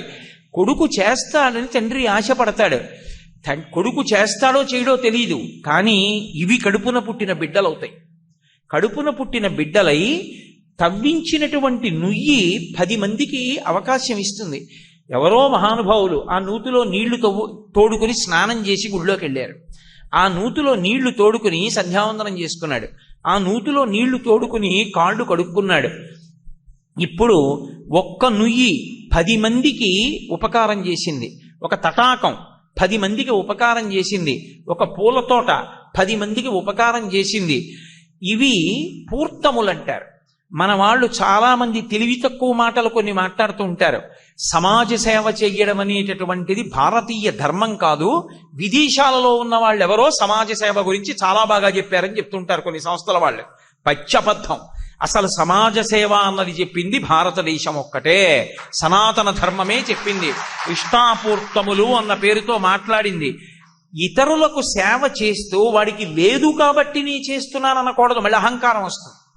నేను ఓ ఆకలితో ఉన్నవాడికి పట్టెడన్నం పెట్టాను అనుకోండి, వాడికి పాప అన్నం లేదండి, నాకు అన్నం ఉందండి, అందుకని నేను పెట్టానండి అన్నాను అనుకోండి, అప్పుడు నాకు ఒక అహంకారం వచ్చిందా లేదా? నాకుంది, వాడికి లేదు, అందుకు పెట్టాను. వాడెవడికో ఇల్లు కాలిపోయింది, నేను 2 బిందెలు ఇచ్చి ఫోటో తీయించుకుని పేపర్లో వేయించుకోక్కర్లేదు. వాడికి పాపం ఇల్లు కాలిపోయింది, నేను 2 బిందెలు ఇచ్చాను. ఇప్పుడు ఎందుచేత చెయ్యాలి అంటే, కష్టంలో ఉన్నటువంటి వాడికి నువ్వు ఉపకారం చెయ్యగలిగిన స్థితిలో ఉండడం నీ అదృష్టం. 2, నువ్వు అది పట్టుకెళ్ళి ఇచ్చినప్పుడు వాడు ఎంత సంతోషపడిపోతాడో ఆ సంతోషాన్ని చూసి నువ్వు సంతోషించాలి, అంతే. అందుకొరకు చెయ్యాలి. మీరందుకే బాగా గుర్తించండి, భాగవతంలో 10వ స్కంధంలో బాలకృష్ణుడి లీలలుంటాయి. బాలకృష్ణుడి లీలలు ఏవైనా కూడా ఆటలు కిందే ఉంటాయి. ఏదో కాళీయమర్దనము, పిల్లలతో కలిసి వెళ్ళి పాము పడగల మీదకి దూకి నృత్యం చేసినట్టు ఉంటుంది. ఏదో శకటాసుర భంజనము, ఒక బండి కింద తొట్టెకెట్టి అమ్మ పడుకోబెడితే బండిని తన్నాడు, అదో ఆట కింద ఉంటుంది. కానీ ఆయన ఆటలుగా చేసినవన్నీ కూడా ఏమిటి అంటే పరోపకారములు, ఇతరులకు ఉపకారములు చేసి తాను సంతోషిస్తుంటాడు కృష్ణుడు. కృష్ణుడు ఎలా సంతోషించాడో అలా నీ జీవితంలో సంతోషం ఎందుకు కలగాలంటే, సినిమాకి వెళ్ళానండి సంతోషంగా ఉంది, టీవీ చూశానండి సంతోషంగా ఉంది కాదు, నేను వాడికి ఇవాళ ఒక ఉపకారం చేశానండి, వాడు ఎంత సంతోషపడ్డాడు, ఆ సంతోషం చూసి నాకు సంతోషంగా ఉంది. అందుకనే పూర్వం చలివేంద్రాలు పెట్టేవారు. దాహంతో ఉన్న వాళ్ళు ఉంటారు, తనకుంది ఓ పెద్ద కుండతో నీళ్లు పెట్టి కూర్చుంటాడు, ఎండలో వెళ్ళి వచ్చే బాటసారులందరికీ చల్లటి నీళ్లు ఇస్తాడు.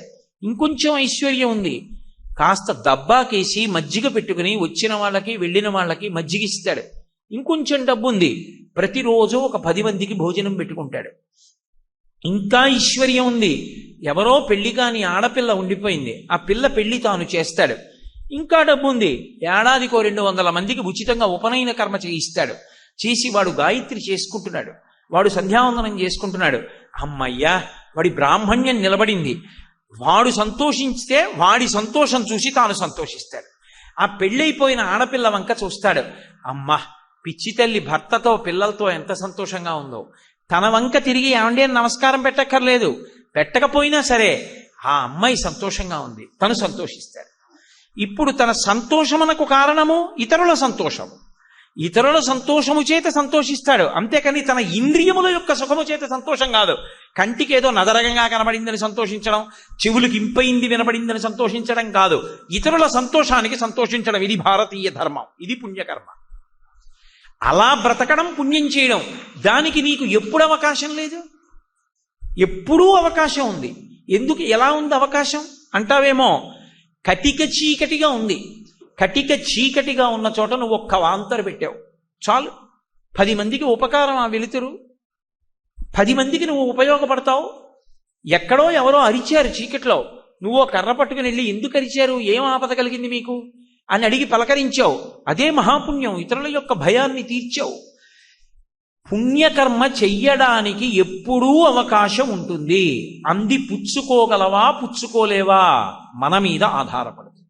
అందుకే భాగవతంలో పుణ్యకర్మ చెయ్యడం గురించి గొప్ప తీర్పునిచ్చేటటువంటి పద్యం ఒకటి చెప్తారు. అది యమధర్మరాజు గారు చెప్పాడు. అసలు మనుష్య శరీరం ఇచ్చినా కొన్ని పనులు చెయ్యని వాళ్ళు ఉన్నారు. అలాంటి వాళ్ళని, వాళ్లతో చేరిన వాళ్ళని, వాళ్లతో చేరిన వాళ్లతో చేరిన వాళ్ళని, ఆ చేరిన వాళ్లతో చేరిన వాళ్ళని, వీళ్ళందరినీ కూడా దయ లేకుండా ముందు తీసుకొచ్చేసేయండి వెనక్కి అన్నాడు. ఎందుకని అంటే, వాడికి ఎందుకు మనుష్య శరీరం? వాడు ఏం చేస్తాడు? వాడికి ఎప్పుడూ సంతోషం దేనివల్ల?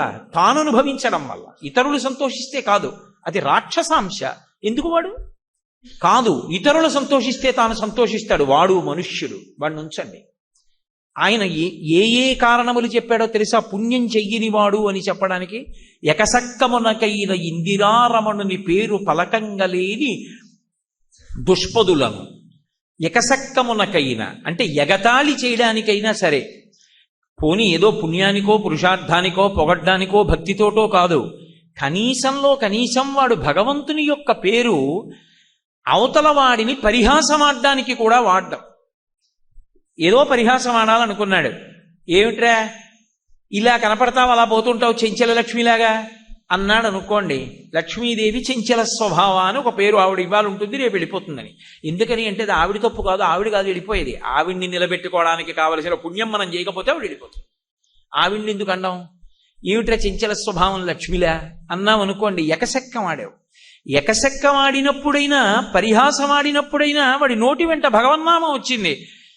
ఆఖరికి వీడు ఉత్తప్పుడు మాట్లాడు భగవంతుడి గురించి, పరిహాసమాడినప్పుడు భగవంతుడి గురించి మాట్లాడు. ఇంకెందుకు వాడికి అనోరు? అనవసరం కాదు. వైకుంఠు పొగడని వక్త్రంబు వక్త్రమే ఢమఢమధ్వనితోడి ఢక్కగాగా అంటాడు ప్రహ్లాదుడు. అసలు వైకుంఠుణ్ణి శ్రీమన్నారాయణుణ్ణి పొగడడానికి పనికిరానటువంటి ఆ నోరు ఎందుకది? అది ఢమఢమధ్వని చేసేటటువంటి ఢక్క ఎటువంటిదో అటువంటిది. కాబట్టి ఎకసక్కమునకైన ఇందిరారమణుని పేరు పలకంగలేని దుష్పదులను, అటువంటి మాటలు ఎప్పుడూ భగవన్నామము తప్ప ఇతరమైనవన్నీ మాట్లాడేటటువంటి వాడెవడున్నాడో వాడు మాట్లాడిన మాటల చేత ఇతరులు బాధపడితే ఆ బాధని చూసి తాను సంతోషించేవాడు ఎవడున్నాడో అలాంటి వాడు మనుష్యుడిగా లోకంలో ఉండవలసిన అవసరం లేదు. 2, కలలోనైన శ్రీకాంతుని పాద సత్కమలముల్ చూడని కర్మరతులా. అసలు ఈ కళ్ళిచ్చినందుకు మనసారా భగవంతుని యొక్క మూర్తిని కింద నుంచి పైకి, పైనుంచి కిందకి చూసి పరమ సంతోషాన్ని పొందాలి. అసలు అలా పొందడంలో మనసు కదలకుండా ఆయన యొక్క అవయవాలు చూస్తుంటే ఏదో ఒక అవయవం దగ్గరికి వెళ్ళి ఆగిపోవాలి. తుమ్మెద పువ్వు మీద వాలినట్టు ఆ చూపు ఎక్కడో ఆగిపోయి పరమానందాన్ని పొందేసి వెంట్రుకలు నిక్కబొడుచుకొని కన్నుల వెంట ఆనందధారలు కారుతూ ఉండగా అలా నిలబడిపోవాలి. అలా నిలబడిపోయిన వాడెవరున్నాడో వాడు ధన్యుడు. అలా వాడు పోని నిద్ర లేచి ఉన్నప్పుడు దేవాలయానికి వెళ్ళి చూడటం కాదు, అసలు వాడు కలలోనైనా శ్రీకాంతుని పద సత్కమలముల్ చూడని కర్మరతుల. వాడికి ఎప్పుడూ ఏవో ఇతర పనులే. అసలు వాడికి భగవంతుడు దేవాలయం ఈ 2 ఎప్పుడూ అక్కర్లేదు. ఎన్ని ఇతర పనులు ఉంటాయో ఆ పనుల మీద తిరుగుతూ ఉంటాడు. ఆఖరికి భార్య ఏమండి ఇవాళ కార్తీక పౌర్ణమి గుడికి ఎడదాం రండి రండి రండి అని ఏడాదికి ఒక్కసారి బతిమాలింది అనుకోండి, వాడు వస్తాడు. ఎలా వస్తాడంటే ఎప్పుడు సెల్ ఫోన్ ఒకటి ఉంటుంది గుళ్ళో కూడా. ఆఖరికి అర్చక స్వామి గోత్రనామాలు అడిగితే అప్పుడు కూడా ఇలా పెట్టి గోత్రనామాలు చెప్పి ఇలా పట్టుకుంటాడు. వాడి మనసులోకి ఏం పెడుతుంది మీరు చూడటల్లా తెల్లవారితే? దేవాలయంలోకి వెళ్ళినప్పుడు నీ జీవితానికి సార్థక్యం, అది నీ జీవుడికి వచ్చే పుణ్యం. అప్పుడు కూడా ఉండాలా దిక్కుమాలిన సెల్? భగవంతుడి గురించిన ప్రవచనం జరుగుతుంటే అక్కడికి కూడా సెల్ ఫోన్ పట్టుకెళ్ళాలా? అక్కడ కూడా మాట్లాడాలా? అది మోగి 10 మందిని పాడు చేయాలా? కాబట్టి అసలు వాడు బయట చూడనప్పుడు వాడికి కల్లో ఏం కనపడుతుంది? ఇంకా భగవంతుడి యొక్క మూర్తి అసలు చూస్తే కదా బయట కల్లో కనపడ్డాం, అసలు వాడు ఎప్పుడూ చూడ్డావు. కాబట్టి కలలోనైన శ్రీకాంతుని పద సత్కమలమల్ చూడని కర్మరతులా. ఇక కనీసంలో కనీసం ఆ శ్రీకృష్ణుని యొక్క కథ హాస్యాస్పదంబునకైన శ్రీకృష్ణుని కథ వినుటకు చెవుల్ తార్పని దుష్ట కథా ప్రవణులను. ఏదో కృష్ణలీలలు విని కృష్ణుడు దొంగతనం చేశాడు, కృష్ణుడు వెన్న దొంగ, లేకపోతే కృష్ణుడు పశువుల్ని కాశాడు అనడానికైనా కూడా వాడు కృష్ణ కథా ప్రశంస చేయడు. అసలు బాగుందండో లోపల విషయం ఎలా ఉంటే ఉంది కానండి, కృష్ణుడి యొక్క బాల్యక్రీడలు బహు అందంగా ఉన్నాయి స్మా అని వాడి జన్మలో వాడు పొగడ్డం. వాడికి ఎప్పుడూ దేన్ని పొగుడుతూ ఉంటాడంటే లౌకికమైనటువంటి విషయాలని పొగుడుతాడు. నేను ఎందరినో చూశా, ఉపన్యాసం అంతా అయిపోతుంది, ఉత్తర క్షణంలో లేచి వెంటనే ఏదో అక్కర్లేనటువంటి విషయం గురించి మాట్లాడతారు తప్ప ఎన్ని విననివ్వండి, ఎక్కడికి వెళ్ళనివ్వండి, ఏం చూడనివ్వండి, భగవంతుడి గురించిన మాటలు ఉండవు. మీరు క్షేత్రాలకు వెళ్ళండి, ఆర్జిత సేవ చేసుకోవడానికి వస్తారు, ఒక్కడు కుదురుగా కూర్చుని కుదురుగా మాట్లాడడం, ఆ భగవంతుడి గురించిన చర్చ ఉండదు. క్షేత్రం గురించి మాట్లాడడం, ఒక తీర్థం గురించి మాట్లాడడం, అక్కడికొచ్చి కూడా మళ్ళీ ఇంటికి సంబంధించిన విషయాలు, ఎవడో ఇంకొకడికి సంబంధించిన విషయాలు మాట్లాడుతుంటాడు. శరీరం వెళ్ళింది, మనసు ఎక్కడికి వెళ్ళింది? కాబట్టి కృష్ణ కథా ప్రశంసకు కనీసం చెవి ఇలా ఒగ్గనటువంటి వాళ్ళు ఎవరుంటారో వాళ్ళకి దుష్టమైనటువంటి విషయాలన్నీ కావాలి, అవన్నీ వింటుంటారు అటువంటి వాళ్ళు. ఇక 4వ వాళ్ళు అత్రోత్సవంబులనైన ఈశుని గుడి తోవ త్రొక్కని దుష్పదులను. పెద్ద యాత్రకు వెళ్ళారు అందరూ యాత్రకి వెళ్ళి దేవాలయంలోకి వెళ్ళారు దర్శనం చేసుకోవడానికి. వీడొక్కడ ఏం చేస్తాడో తెలుసా? వాడికి గుడి ఎక్కర్లేదు, గుళ్ళో మూర్తి ఎక్కర్లేదు, ఆ బయట ఉన్నటువంటి చెట్లు, కొండలు, సెలయేళ్ళు ఇవి ఫోటోలు తీసుకుంటూ ఎక్కడికి వెళ్ళినా హోటల్ ఎక్కడుంది, ఎక్కడ మంచి ఆహారం దొరుకుతుంది, ఇవి వెతుక్కు తిరుగుతూ ఉంటాడు. యాత్రలోనూ ఉత్సవంలోనూ కూడా గుడికి వెళ్ళాడు. ప్రతి ఊళ్ళో కూడా అమ్మవారికి ఉత్సవం ఉంటుంది. ఎవరు ఉండనివ్వండి, ఉండకపోనివ్వండి, గ్రామదేవత అని ఉంటుంది. ఆ ఊరికి ఒక అమ్మవారు ఉంటుంది. ఆ అమ్మవారికి ప్రతి సంవత్సరం వాళ్ళ ఆనవాయితీని బట్టి ఉత్సవం ఉంటుంది. అమ్మవారికి నైవేద్యాలు పెట్టుకుంటున్నామండి అంటారు. ఒక్కొక్క ఊరు వెళ్ళండి, ఒకళ్ళు చైత్రమాసంలో పెడతారు, పెద్దాపురం వెళ్ళండి ఆషాఢ మాసంలో పెడతారు మరిడమ్మవారికి. ఒక్కొక్క ఊళ్ళో గ్రామదేవతకి ఒక్కొక్క తిథి నాడు ఒక్కొక్క మాసంలో ఉత్సవం చేస్తారు. అమ్మవారికి ఉత్సవం చేసి నైవేద్యాలు పెడతారు. కనీసంలో కనీసం ఆ ఊళ్ళో నువ్వు బతుకుతున్నావంటే ఆ ఊరికి అధిష్టాన దేవత యొక్క అనుగ్రహం. రామాయణంలో చెప్తారు, ఎప్పుడైనా ఊరు విడిచిపెట్టి పొలిమేర దాటి వెళ్ళిపోతుంటే ఆ ఊరి అధిష్టాన దేవతకి నమస్కారం చేయాలి. నేను కాకినాడ విడిచిపెట్టి బయటికి వస్తున్నాను అనుకోండి, కాకినాడకి అధిష్టాన దేవత నూకాలమ్మ లేదా త్రిపుర సుందరి.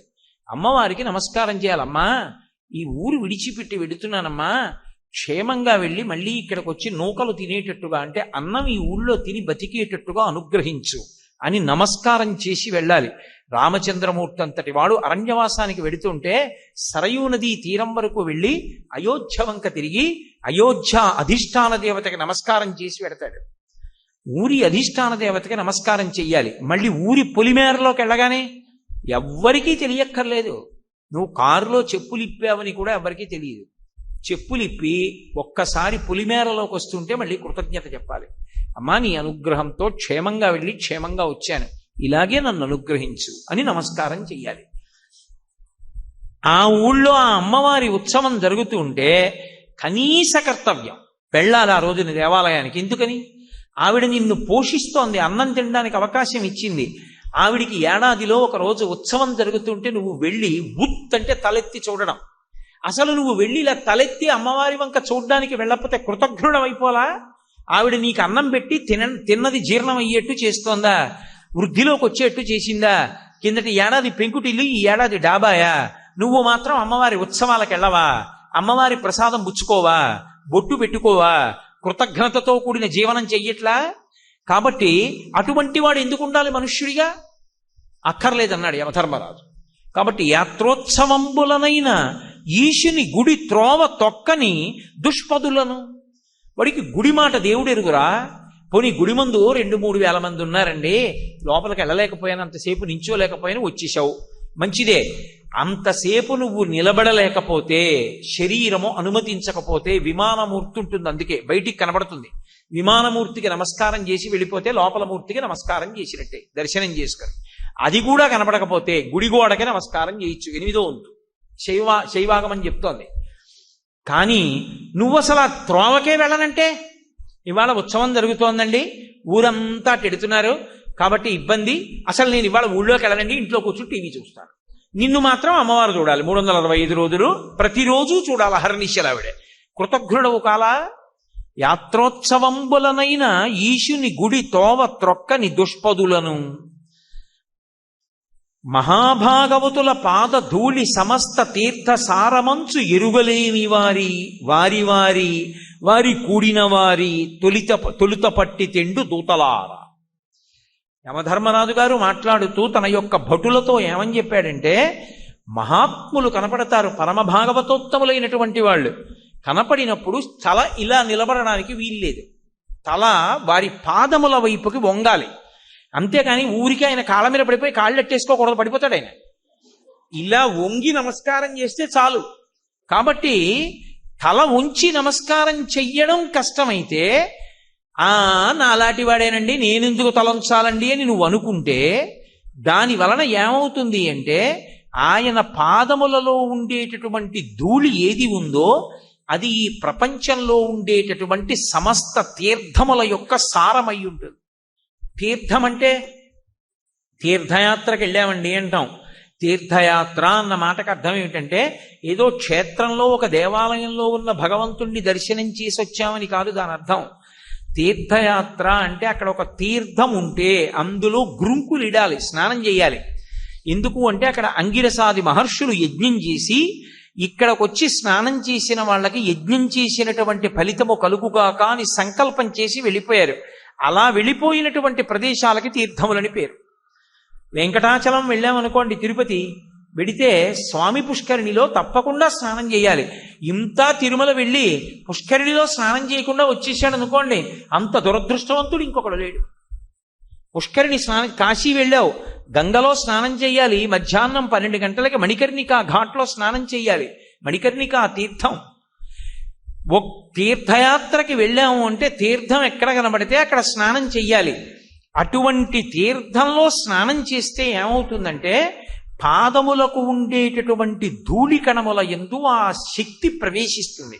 అందుకే ఎప్పుడైనా తీర్థయాత్రకు వెళ్ళిన వాళ్ళు తిరిగి వచ్చారనుకోండి, బంధువులు, మిత్రులు, స్నేహితులు అందరూ ఆయన వస్తుంటే వెడతారు. ఊళ్ళో రైల్వే స్టేషన్కో బస్ స్టాండ్కో వెడతారు. ఎందుకు వెడతారో తెలుసా? ధూళి దర్శనం అని. ఆయన యాత్ర నుంచి తిరిగి వచ్చినప్పుడు ఎక్కడ దిగాడో అక్కడే నమస్కారం చేస్తారు. ఎక్కడ దిగాడో అక్కడ నమస్కారం చెయ్యాలి. ఆయన ప్రశాంత పడ్డాక ఇంటికి వెళ్ళి ఆయన యాత్రా వివరాలు వినాలి. అప్పుడు ఆయన ప్రసాదం ఇస్తాడు. అయ్యా వెళ్ళొచ్చానండి, మీరు ఓ కాశీతాడు పుచ్చుకోండి అని ప్రసాదం ఇస్తాడు. ఇవి 2 ధర్మాలు. ఎందుకని అంటే ఆయన పాదములకు ఉండేటటువంటి ధూళిలో ఆయన చేసిన తీర్థయాత్ర సారం ఉంటుంది. ఎప్పుడూ తీర్థయాత్రల సారము ఎవరి పాదములలో ఉంటుంది అంటే పరమ భాగవతోత్తములైనటువంటి వారు, అంటే ఎప్పుడూ భగవంతుడి గురించి ఆలోచించేటటువంటి వాళ్ళు ఎవరుంటారో అటువంటి వారి పాదములకు అంటుకున్నటువంటి ధూళి కణముల యందు సమస్త తీర్థ సారం ఉంటుంది. అందుకే వారు ఎవరింటికైనా వచ్చి గడప దాటితే భగవంతుడు కూడా పరవశించిపోతాడు. 2, వారి పాదము ఇంట్లో తగిలింది కాబట్టి అప్పటి వరకు కలిసి రాకుండా ఎదురు వచ్చినవన్నీ కూడా విడిచిపెట్టి పారిపోతాయి. పరమసత్యం అండి నేను చెప్పేది. ఒకప్పుడు శృంగేరి పీఠాధిపత్యం వహించినటువంటి చంద్రశేఖర భారతి జీవన్ముక్తులు, మహానుభావులు, వారి పేరు స్మరిస్తే చాలు. అటువంటి మహానుభావుడు ఒక శివాలయానికి వెళ్ళారు కర్ణాటకలో. ఆ దేవాలయంలోకి ఎవరైనా వెడితే పడిపోతుండేవారు, ఎవరో తోసేస్తుండేవారు. ఆయన గుళ్ళోకి వెళ్ళారు.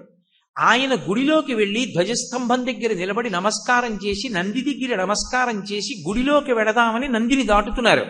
అంతే, లోపల నుంచి ఎవరో పెద్ద పెద్ద అరుపులతో ఒక ఆకారం, ఎవరూ కనపడలేదు, బయటకు వచ్చేశారు. వచ్చేసి తొందరగా కనపడ్డ వాళ్ళనందరినీ తోసేసి పారిపోయి ఊరు చివరి వరకు వెళ్ళిపోయి ఊరి బయట ఉన్నటువంటి చెరువులో దూకేస్తే పెద్ద చప్పుడైంది. చంద్రశేఖర భారతి స్వామివారు వెనక్కి తిరిగి అన్నారు, ఎప్పటి నుంచో ఇక్కడ ఆలయంలో ఒక బ్రహ్మరాక్షసుడు కూర్చుని ఉన్నాడు, అతనే వచ్చిన వాళ్ళని పడగొడుతున్నాడు. ఇవాళ నేను వచ్చాను గుడికి. నేను వచ్చినప్పుడు నా యొక్క తేజస్సుని తట్టుకోలేక, నా పాదం పెట్టినప్పుడు దాని యొక్క శక్తిని తట్టుకోలేక గుడి విడిచిపెట్టి పారిపోయాడు. ఎంత భయపడి పారిపోయాడంటే ఊరు చివర ఉన్నటువంటి చెరువులో దూకి వెళ్ళిపోయాడు. ఇక ఈ ఊరికి రాడు, బెంగపెట్టుకోకండి అన్నారు. యథార్థంగా జరిగిన సంఘటన. మీరు కావాలంటే శృంగేరి పీఠాధిపతులు చంద్రశేఖర భారతీ స్వామి వారి యొక్క జీవిత చరిత్రని పరిశీలించండి. ఒక్కొక్క మహాత్ముని యొక్క జీవితంలో ఆయన కనబడితే ఉగ్రభూతములు కూడా పారిపోయి, శృంగేరి పీఠాధిపతులు నృసింహభారతీ స్వామి వారిని ఉత్తర దేశం యాత్ర కడితే ఒక ధనవంతుడు తను కట్టిన పెద్ద భవంతిలో దింపాడు. రాత్రి ఆయన అనుష్ఠానం చేస్తున్నారు. ఆయన రాత్రి పగలు కూడా అనుష్ఠానం చేసేవారు. రోజుకి 2 కాకరకాయలు తినేవారు అంతే. ఆయన సమస్త మంత్ర సిద్ధులు ఆయనకి వశపడ్డాయి. ఆయన రాత్రి అనుష్ఠానం చేస్తున్నారు. అనుష్ఠానం చేస్తుంటే ఎవరో తిరుగుతున్నట్టుగా కనపడింది ఆయనకి. అనుమానం వచ్చింది ఆయనకి. అనుమానం వచ్చి పక్కన ఉన్న కమండలంలో నీళ్లు తీసి విసిరారు. అంతే. అక్కడ లీలగా కనపడుతున్నట్టుగా అనిపించినటువంటి భూతం ఒక్క దూకి అరుస్తూ పారిపోయింది. మరునాడు ఇంటి యజమానిని పిలిచి అడిగారు, నిజం చెప్పు, ఈ ఇల్లు కట్టి నువ్వు గృహప్రవేశం చేసి ఇందులో ఉన్నావా అని అడిగారు. అయ్యా నేను లేనన్నాడు. ఎందుకు లేవని అడిగారు. ఏమో తెలియదు, ఈ ఇంట్లోకి నేను వస్తే ఎవరో నన్ను తోసేసేవారు, ఏ వస్తువు ఉండేది కాదు, పడగొట్టేసేవారు. భయపడి నేను ఇంట్లో ఉండలేదు, మీరు వస్తే అది పారిపోతుందని మిమ్మల్ని తీసుకొచ్చి ఇందులో దింపానన్నాడు. అంతంత స్వార్థాలుంటాయి. నృసింహ భారతీ స్వామి వారు తన కమండలంలో నీళ్లు జల్లితే పారిపోయింది. మహాత్ముల యొక్క పాద ధూళి యందు సమస్త తీర్థముల యొక్క సారం ఉంటుంది. అందుకే వారు గడప దాటి లోపలికి వచ్చి పాదం పెడితే పాదములకు ఉన్నటువంటి రజస్సు పడిన కారణం చేత ఇల్లు అభివృద్ధిలోకి రాకుండా ఉన్నటువంటి ప్రతిబంధక శక్తులన్నీ కూడా ఉపశమిస్తాయి.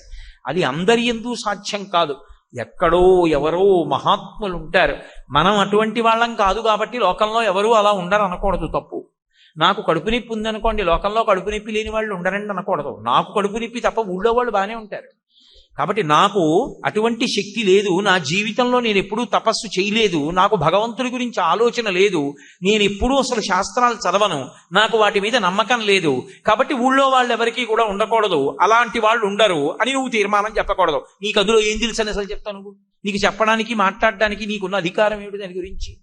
కాబట్టి మహాభక్తులైనటువంటి వారి పాద ధూళి సమస్త తీర్థ సారమతంచు తెలియలేని వారి, అలా తెలుసుకోలేని వాళ్ళు ఎవరున్నారో వాళ్ళు, వారి వారి వారి కూడిన వారి, ఆయనతో ఉన్నవాళ్ళు, ఆయనతో ఉన్నవాళ్లతో ఉన్నవాళ్ళు, ఆ ఉన్నవాళ్లతో కూడిన వాళ్ళు, అలాంటి వాళ్ళు ఎవరున్నారో, ఎవరు అసలు పుణ్యం చెయ్యరో, ఎవడికి మనుష్య శరీరం ఇచ్చినా నిరుపయోగం అయిపోతుందో, తాను సుఖపడితే చాలు తప్ప ఇతరుల సుఖం అక్కర్లేదనుకుంటున్నాడో, ఇతరుల సంతోషము చేత తాను సంతోషించడో, పుణ్యకర్మాచరణమునకు శరీరాన్ని వాడడో, అటువంటి వాడికి మనుష్య శరీరం ఎందుకయా? తొలుత కట్టి తెండు దూతలారా, ముందు అలాంటి వాళ్ళని పట్టుకొచ్చేసేయండి, పాశాలు వీసి అన్నాడు యమధర్మరాజు గారు. కాబట్టి మనుష్య శరీరం అనేటటువంటిది అంత గొప్ప సాధనము. కాబట్టి ఆ సాధనంతో ఏం చెయ్యాలి అంటే, కురుపుణ్య మహోరాత్రం, రాత్రి పగలు కూడా పుణ్యకర్మాచరణము చెయ్యి. ఇక 4వది స్మరనిత్యమనిత్యతాం, అప్పుడప్పుడు కనీసం ఒక్కసారైనా ఆలోచన చేస్తుండు. ఒక రోజులో ఒక పర్యాయం కాకపోయినా అప్పుడప్పుడైనా ఆలోచించు, ఒక్క విషయాన్ని ఆలోచించప్పుడు సత్యము రూఢమవుతుంది. అయితే ఆ ఆలోచన చేసే ముందు నిర్భయమైన ఆలోచన చెయ్యాలి.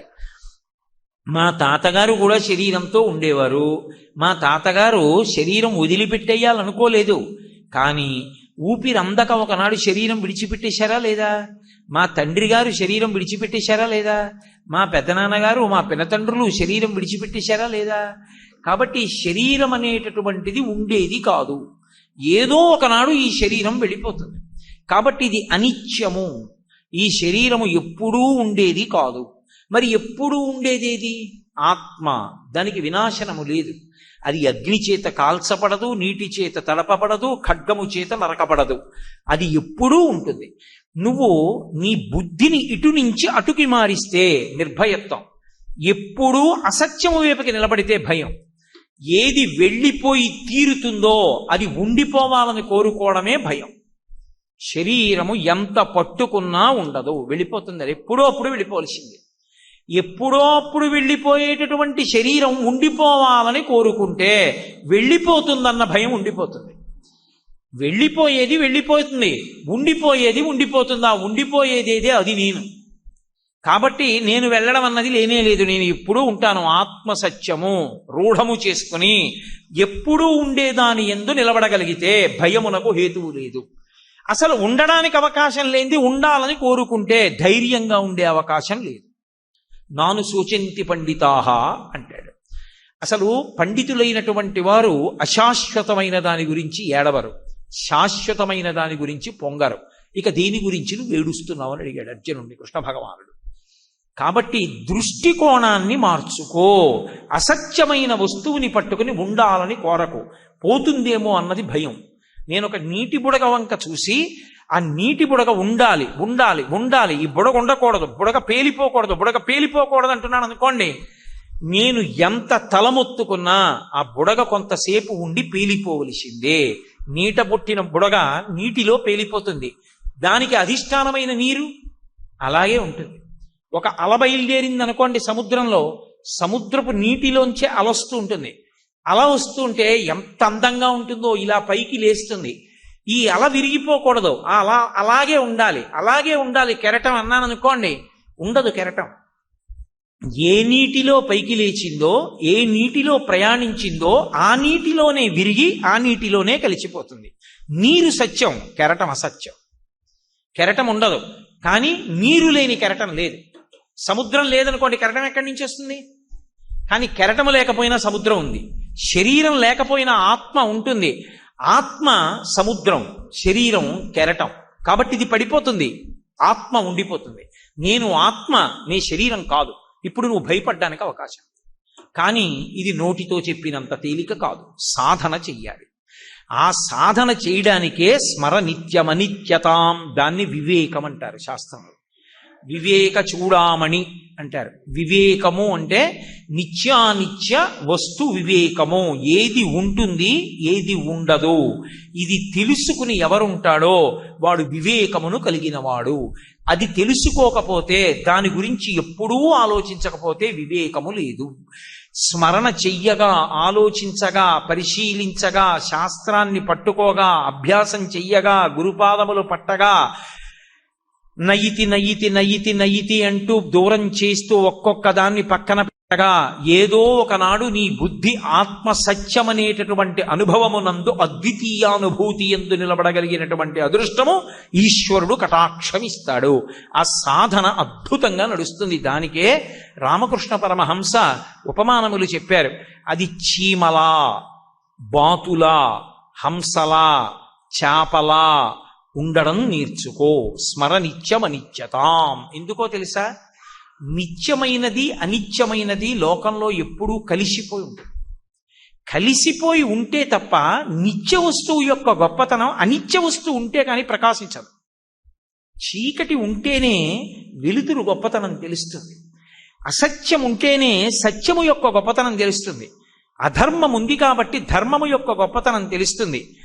ఆత్మ అశాశ్వతమైన శరీరము ఉన్నాయి కాబట్టే అశాశ్వతమైన శరీరం గురించిన భయం పోయిన నాడు శాశ్వతమైన ఆత్మ వలన ధైర్యము కలుగుతుంది. ఈ విచారణ కొరకు ఎలా ఉండాలి అంటే, పంచదార ఇసక కలిపేసి తెచ్చి నేను పోగు పోశాను అనుకోండి, లేకపోతే ఇలా నిరిపి విడిచిపెట్టాను అనుకోండి, నేను చెప్పక్కర్లేదు, ఇంత ఉంటుంది చీమ. అది వచ్చి ఇసుక పంచదార కలిసి ఉంటే పంచదార కణాలన్నిటినీ కూడా ఏరేస్తుంది. ఏరేసి ప్రతి పంచదార కణాన్ని పట్టుకెళ్ళిపోతుంది. చీమలు పట్టుకెళ్ళిపోయేదాకా మీరు ఊరుకుని ఇక చీమల దగ్గరికి రాలేదు అన్నప్పుడు చూడండి, ఇసుక ఒక్కటే మిగులుతుంది. ఏది సారమో దాన్ని చీమ పట్టుకెళ్ళగలిగింది సాధనతో. ఇసుక నాకొద్దు, పంచదార కావాలి, తీసుకుంది. ఏది నిత్యము ఏది అనిత్యము సాధన చేత ప్రయత్నించు, తెలుస్తుంది. అలాగే బాతు నీటి మీద వెడుతూ ఉంటుంది. నీరు చిమ్ముకుని వచ్చి మీద పడింది అనుకోండి, ఏ కారణం చేతనైనా ఒప్పుకోదు బాతు. వెంటనే రెక్కలు ఇలా ఎత్తి శరీరాన్ని ఇలా ఊపుతుంది, ఆ నీరు జారి కింద పడిపోతుంది. నీటిలో బాతు ఉంటుంది, బాతు శరీరం మీదకి నీరు రావడానికి వీల్లేదు. సంసారం అసత్యము, శరీరం అసత్యము. అసత్యమైన శరీరమునందుండి శాశ్వతమైన సత్యమును తెలుసుకోవాలి. అది ఋతుమంతం.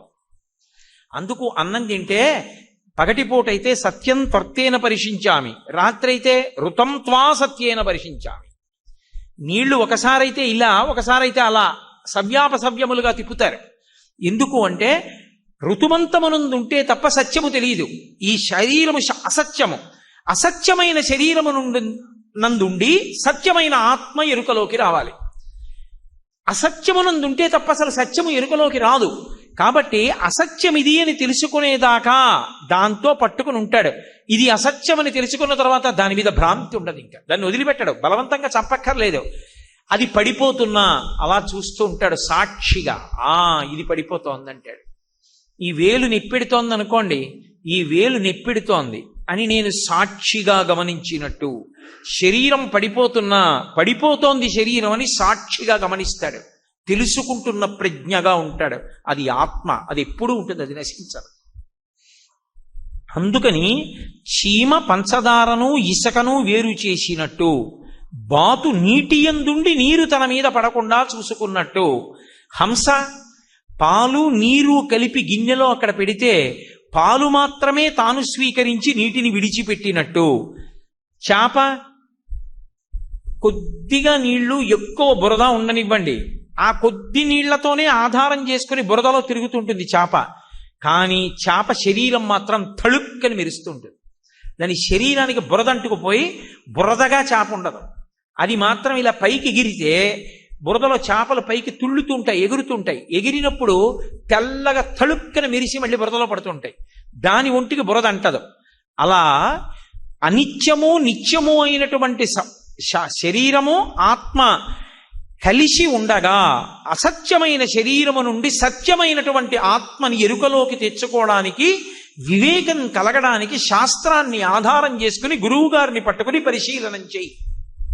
పరిశీలనం చేస్తే ఎంత పట్టుకున్నా శరీరంతో ఉండిపోయిన వాడు ఉన్నాడా?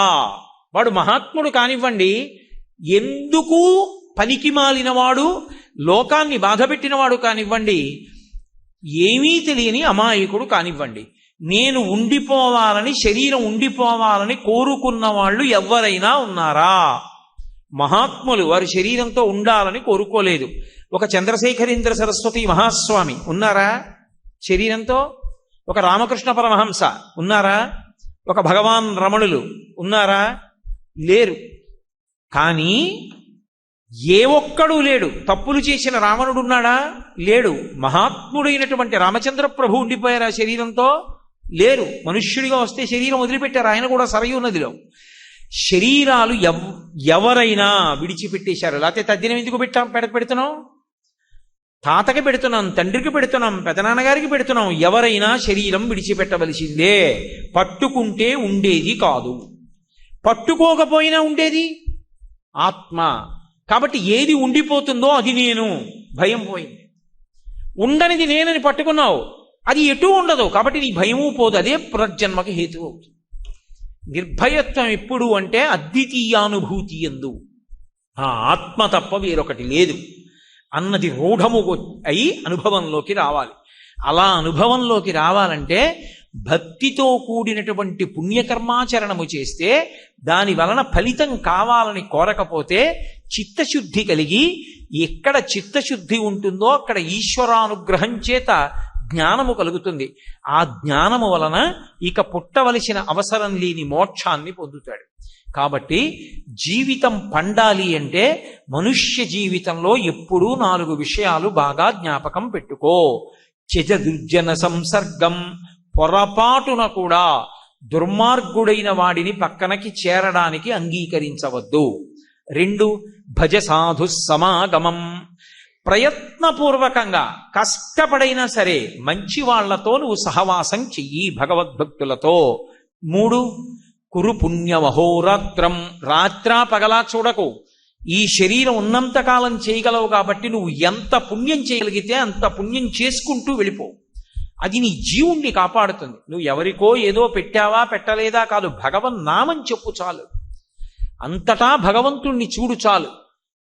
కష్టంలో ఉన్నవాణ్ణి చూస్తే దయతో ఉండు చాలు. నీకన్నా అధికుణ్ణి చూస్తే గౌరవించు చాలు. పెద్దలు కనబడితే నమస్కరించు చాలు. దాని చేత పుణ్యకర్మాచరణము జరుగుతుంది. ఆ పుణ్యమే జీవుణ్ణి కాపాడుతుంది. స్మర నిత్యమనిత్యతాం, ఏది శాశ్వతమో ఏది అసత్యమో జీవితంలో తెలుసుకో. తెలుసుకున్న నాడు ఇంకొక పెద్ద విశేషం కలుగుతుంది. శరీరము శాశ్వతము కాదు, రూఢమైపోయిందనుకోండి, అప్పుడు జవాబుదారీతనం ఒకటి ఉందా లేదా? ఇది శాశ్వతం కాదు, పడిపోతుంది అన్నాను అనుకోండి, ఇది ఇచ్చిన వాడు ఉన్నాడా?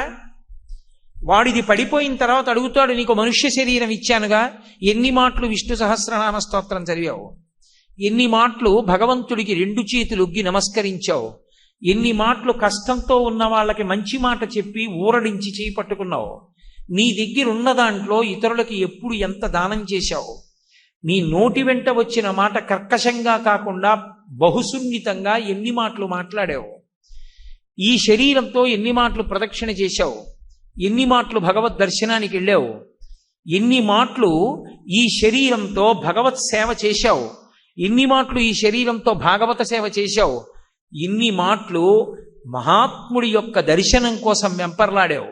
ఒక మహాత్ముడు కనపడితే నీ జీవితంలో ఇలా 2 చేతులు ఒగ్గి తల ఉంచి ఎప్పుడు నమస్కరించావు? ఎందుకు నీకు ఆ శరీరం? మళ్ళీ ఎన్ని అక్కర్లేని మాటలు మాట్లాడావు నోరిస్తే, ఎంత డబ్బు అక్రమంగా దాచావు, ఇతరులు బాధపడుతుంటే ఎంత సంతోషించావు, ఎన్ని మాటలు నీ మాటతో ఇతరుల్ని బాధ పెట్టావు, ఎన్ని మాటలు అక్కరలేని తిరుగుడికి నీ కాళ్ళని ఉపయోగించావు, ఎన్ని మాటలు నీ చెయ్యి ఇలా కదిపి ఇతరుల్ని భయపెట్టావు. ఎందుకు ఆ శరీరం నీకు? అక్కర్లేదు, నువ్వు తిరియక్కుగా వెళ్ళిపో అన్నాడు అనుకోండి. ఇచ్చిన వాడికి జవాబు ఏం చెప్తారు? ఈశ్వరా, పొరపాట్లు జరిగిన మాట వాస్తవమే, కానీ నా వంతు ప్రయత్నం చేశానండి, దీన్ని ఉపయోగించాను, మీరు ఇంకొకసారి కూడా ఇస్తే నేను ఇంకా బాగా కర్మ చేసుకునే ప్రయత్నం చేస్తాను అని చెప్పడానికి నీ దగ్గర ఒక ఆధారం ఉండాలా? ఇది ఎప్పుడూ ఉండిపోతుందండి, ఇప్పుడు కాకపోతే రేపు చేస్తానండి అనడానికి ఎవరు హామీ ఇచ్చారు? కాబట్టి స్మరనిత్యం అనిత్యతాం, ఏది శాశ్వతమో ఏది అశాశ్వతమో గుర్తుపెట్టుకుని శరీరము ఉండగానే, దీపం ఉండగా ఇల్లు చక్కబెట్టుకో అన్న మాటకు అర్థం అది. ఇది ఉండగా రాత్రి పగలు అని ఆలోచించకో, ఎంత చెయ్యగలిగితే అంత పుణ్యం చెయ్యి. స్మరనిత్యమనిత్యతాం, నిత్య వస్తువుని అనిత్య వస్తువు గురించి ఆలోచన చేస్తూ ఉండు.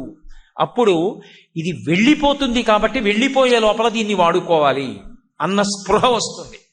ఒక రైలు టికెట్ కొనుక్కున్నాం అనుకోండి, అది వెళ్ళిపోయే లోపల రైలు ఎక్కేయాలి, పరిగెడుతున్నావా లేదా? ఒక సినిమా టికెట్ కొనుక్కున్నావు, మొదలైపోయే లోపల వెళ్ళాలని పెడుతున్నావా లేదా? ఇది కూడా వెళ్ళిపోతుంది, వెళ్ళిపోయే లోపల దీన్ని వాడుకోవాలి. అదే జీవుడికి పనికొస్తుంది. మరి పుణ్యకర్మ ఎందుకు చెయ్యం? కాబట్టి స్మరనిత్యమరిత్యతాం కురు పుణ్యమహోరాత్రం భజ సాధు సమాగమం త్యజ దుర్జన సంసర్గం. ఈ 4 సోపానములు మర్చిపోకు. ఈ 4 జ్ఞాపకం పెట్టుకున్న నాడు జన్మ పండుతుంది అని మనకి పెద్దలైనటువంటి వారు 4 సోపానములను ఇచ్చారు. నిన్న 2 సోపానముల గురించి, ఇవాళ 2 సోపానముల గురించి మాట్లాడాను. రేపు కూడా భగవత్ సంబంధంతో ఆయన అనుగ్రహాన్ని పొందడానికి ఏది ప్రధానమైనదో అటువంటి దాని గురించి నా చేత ఈశ్వరుడు పలికించి నన్ను మిమ్ములను కూడా ధన్యులను చేయుగాక.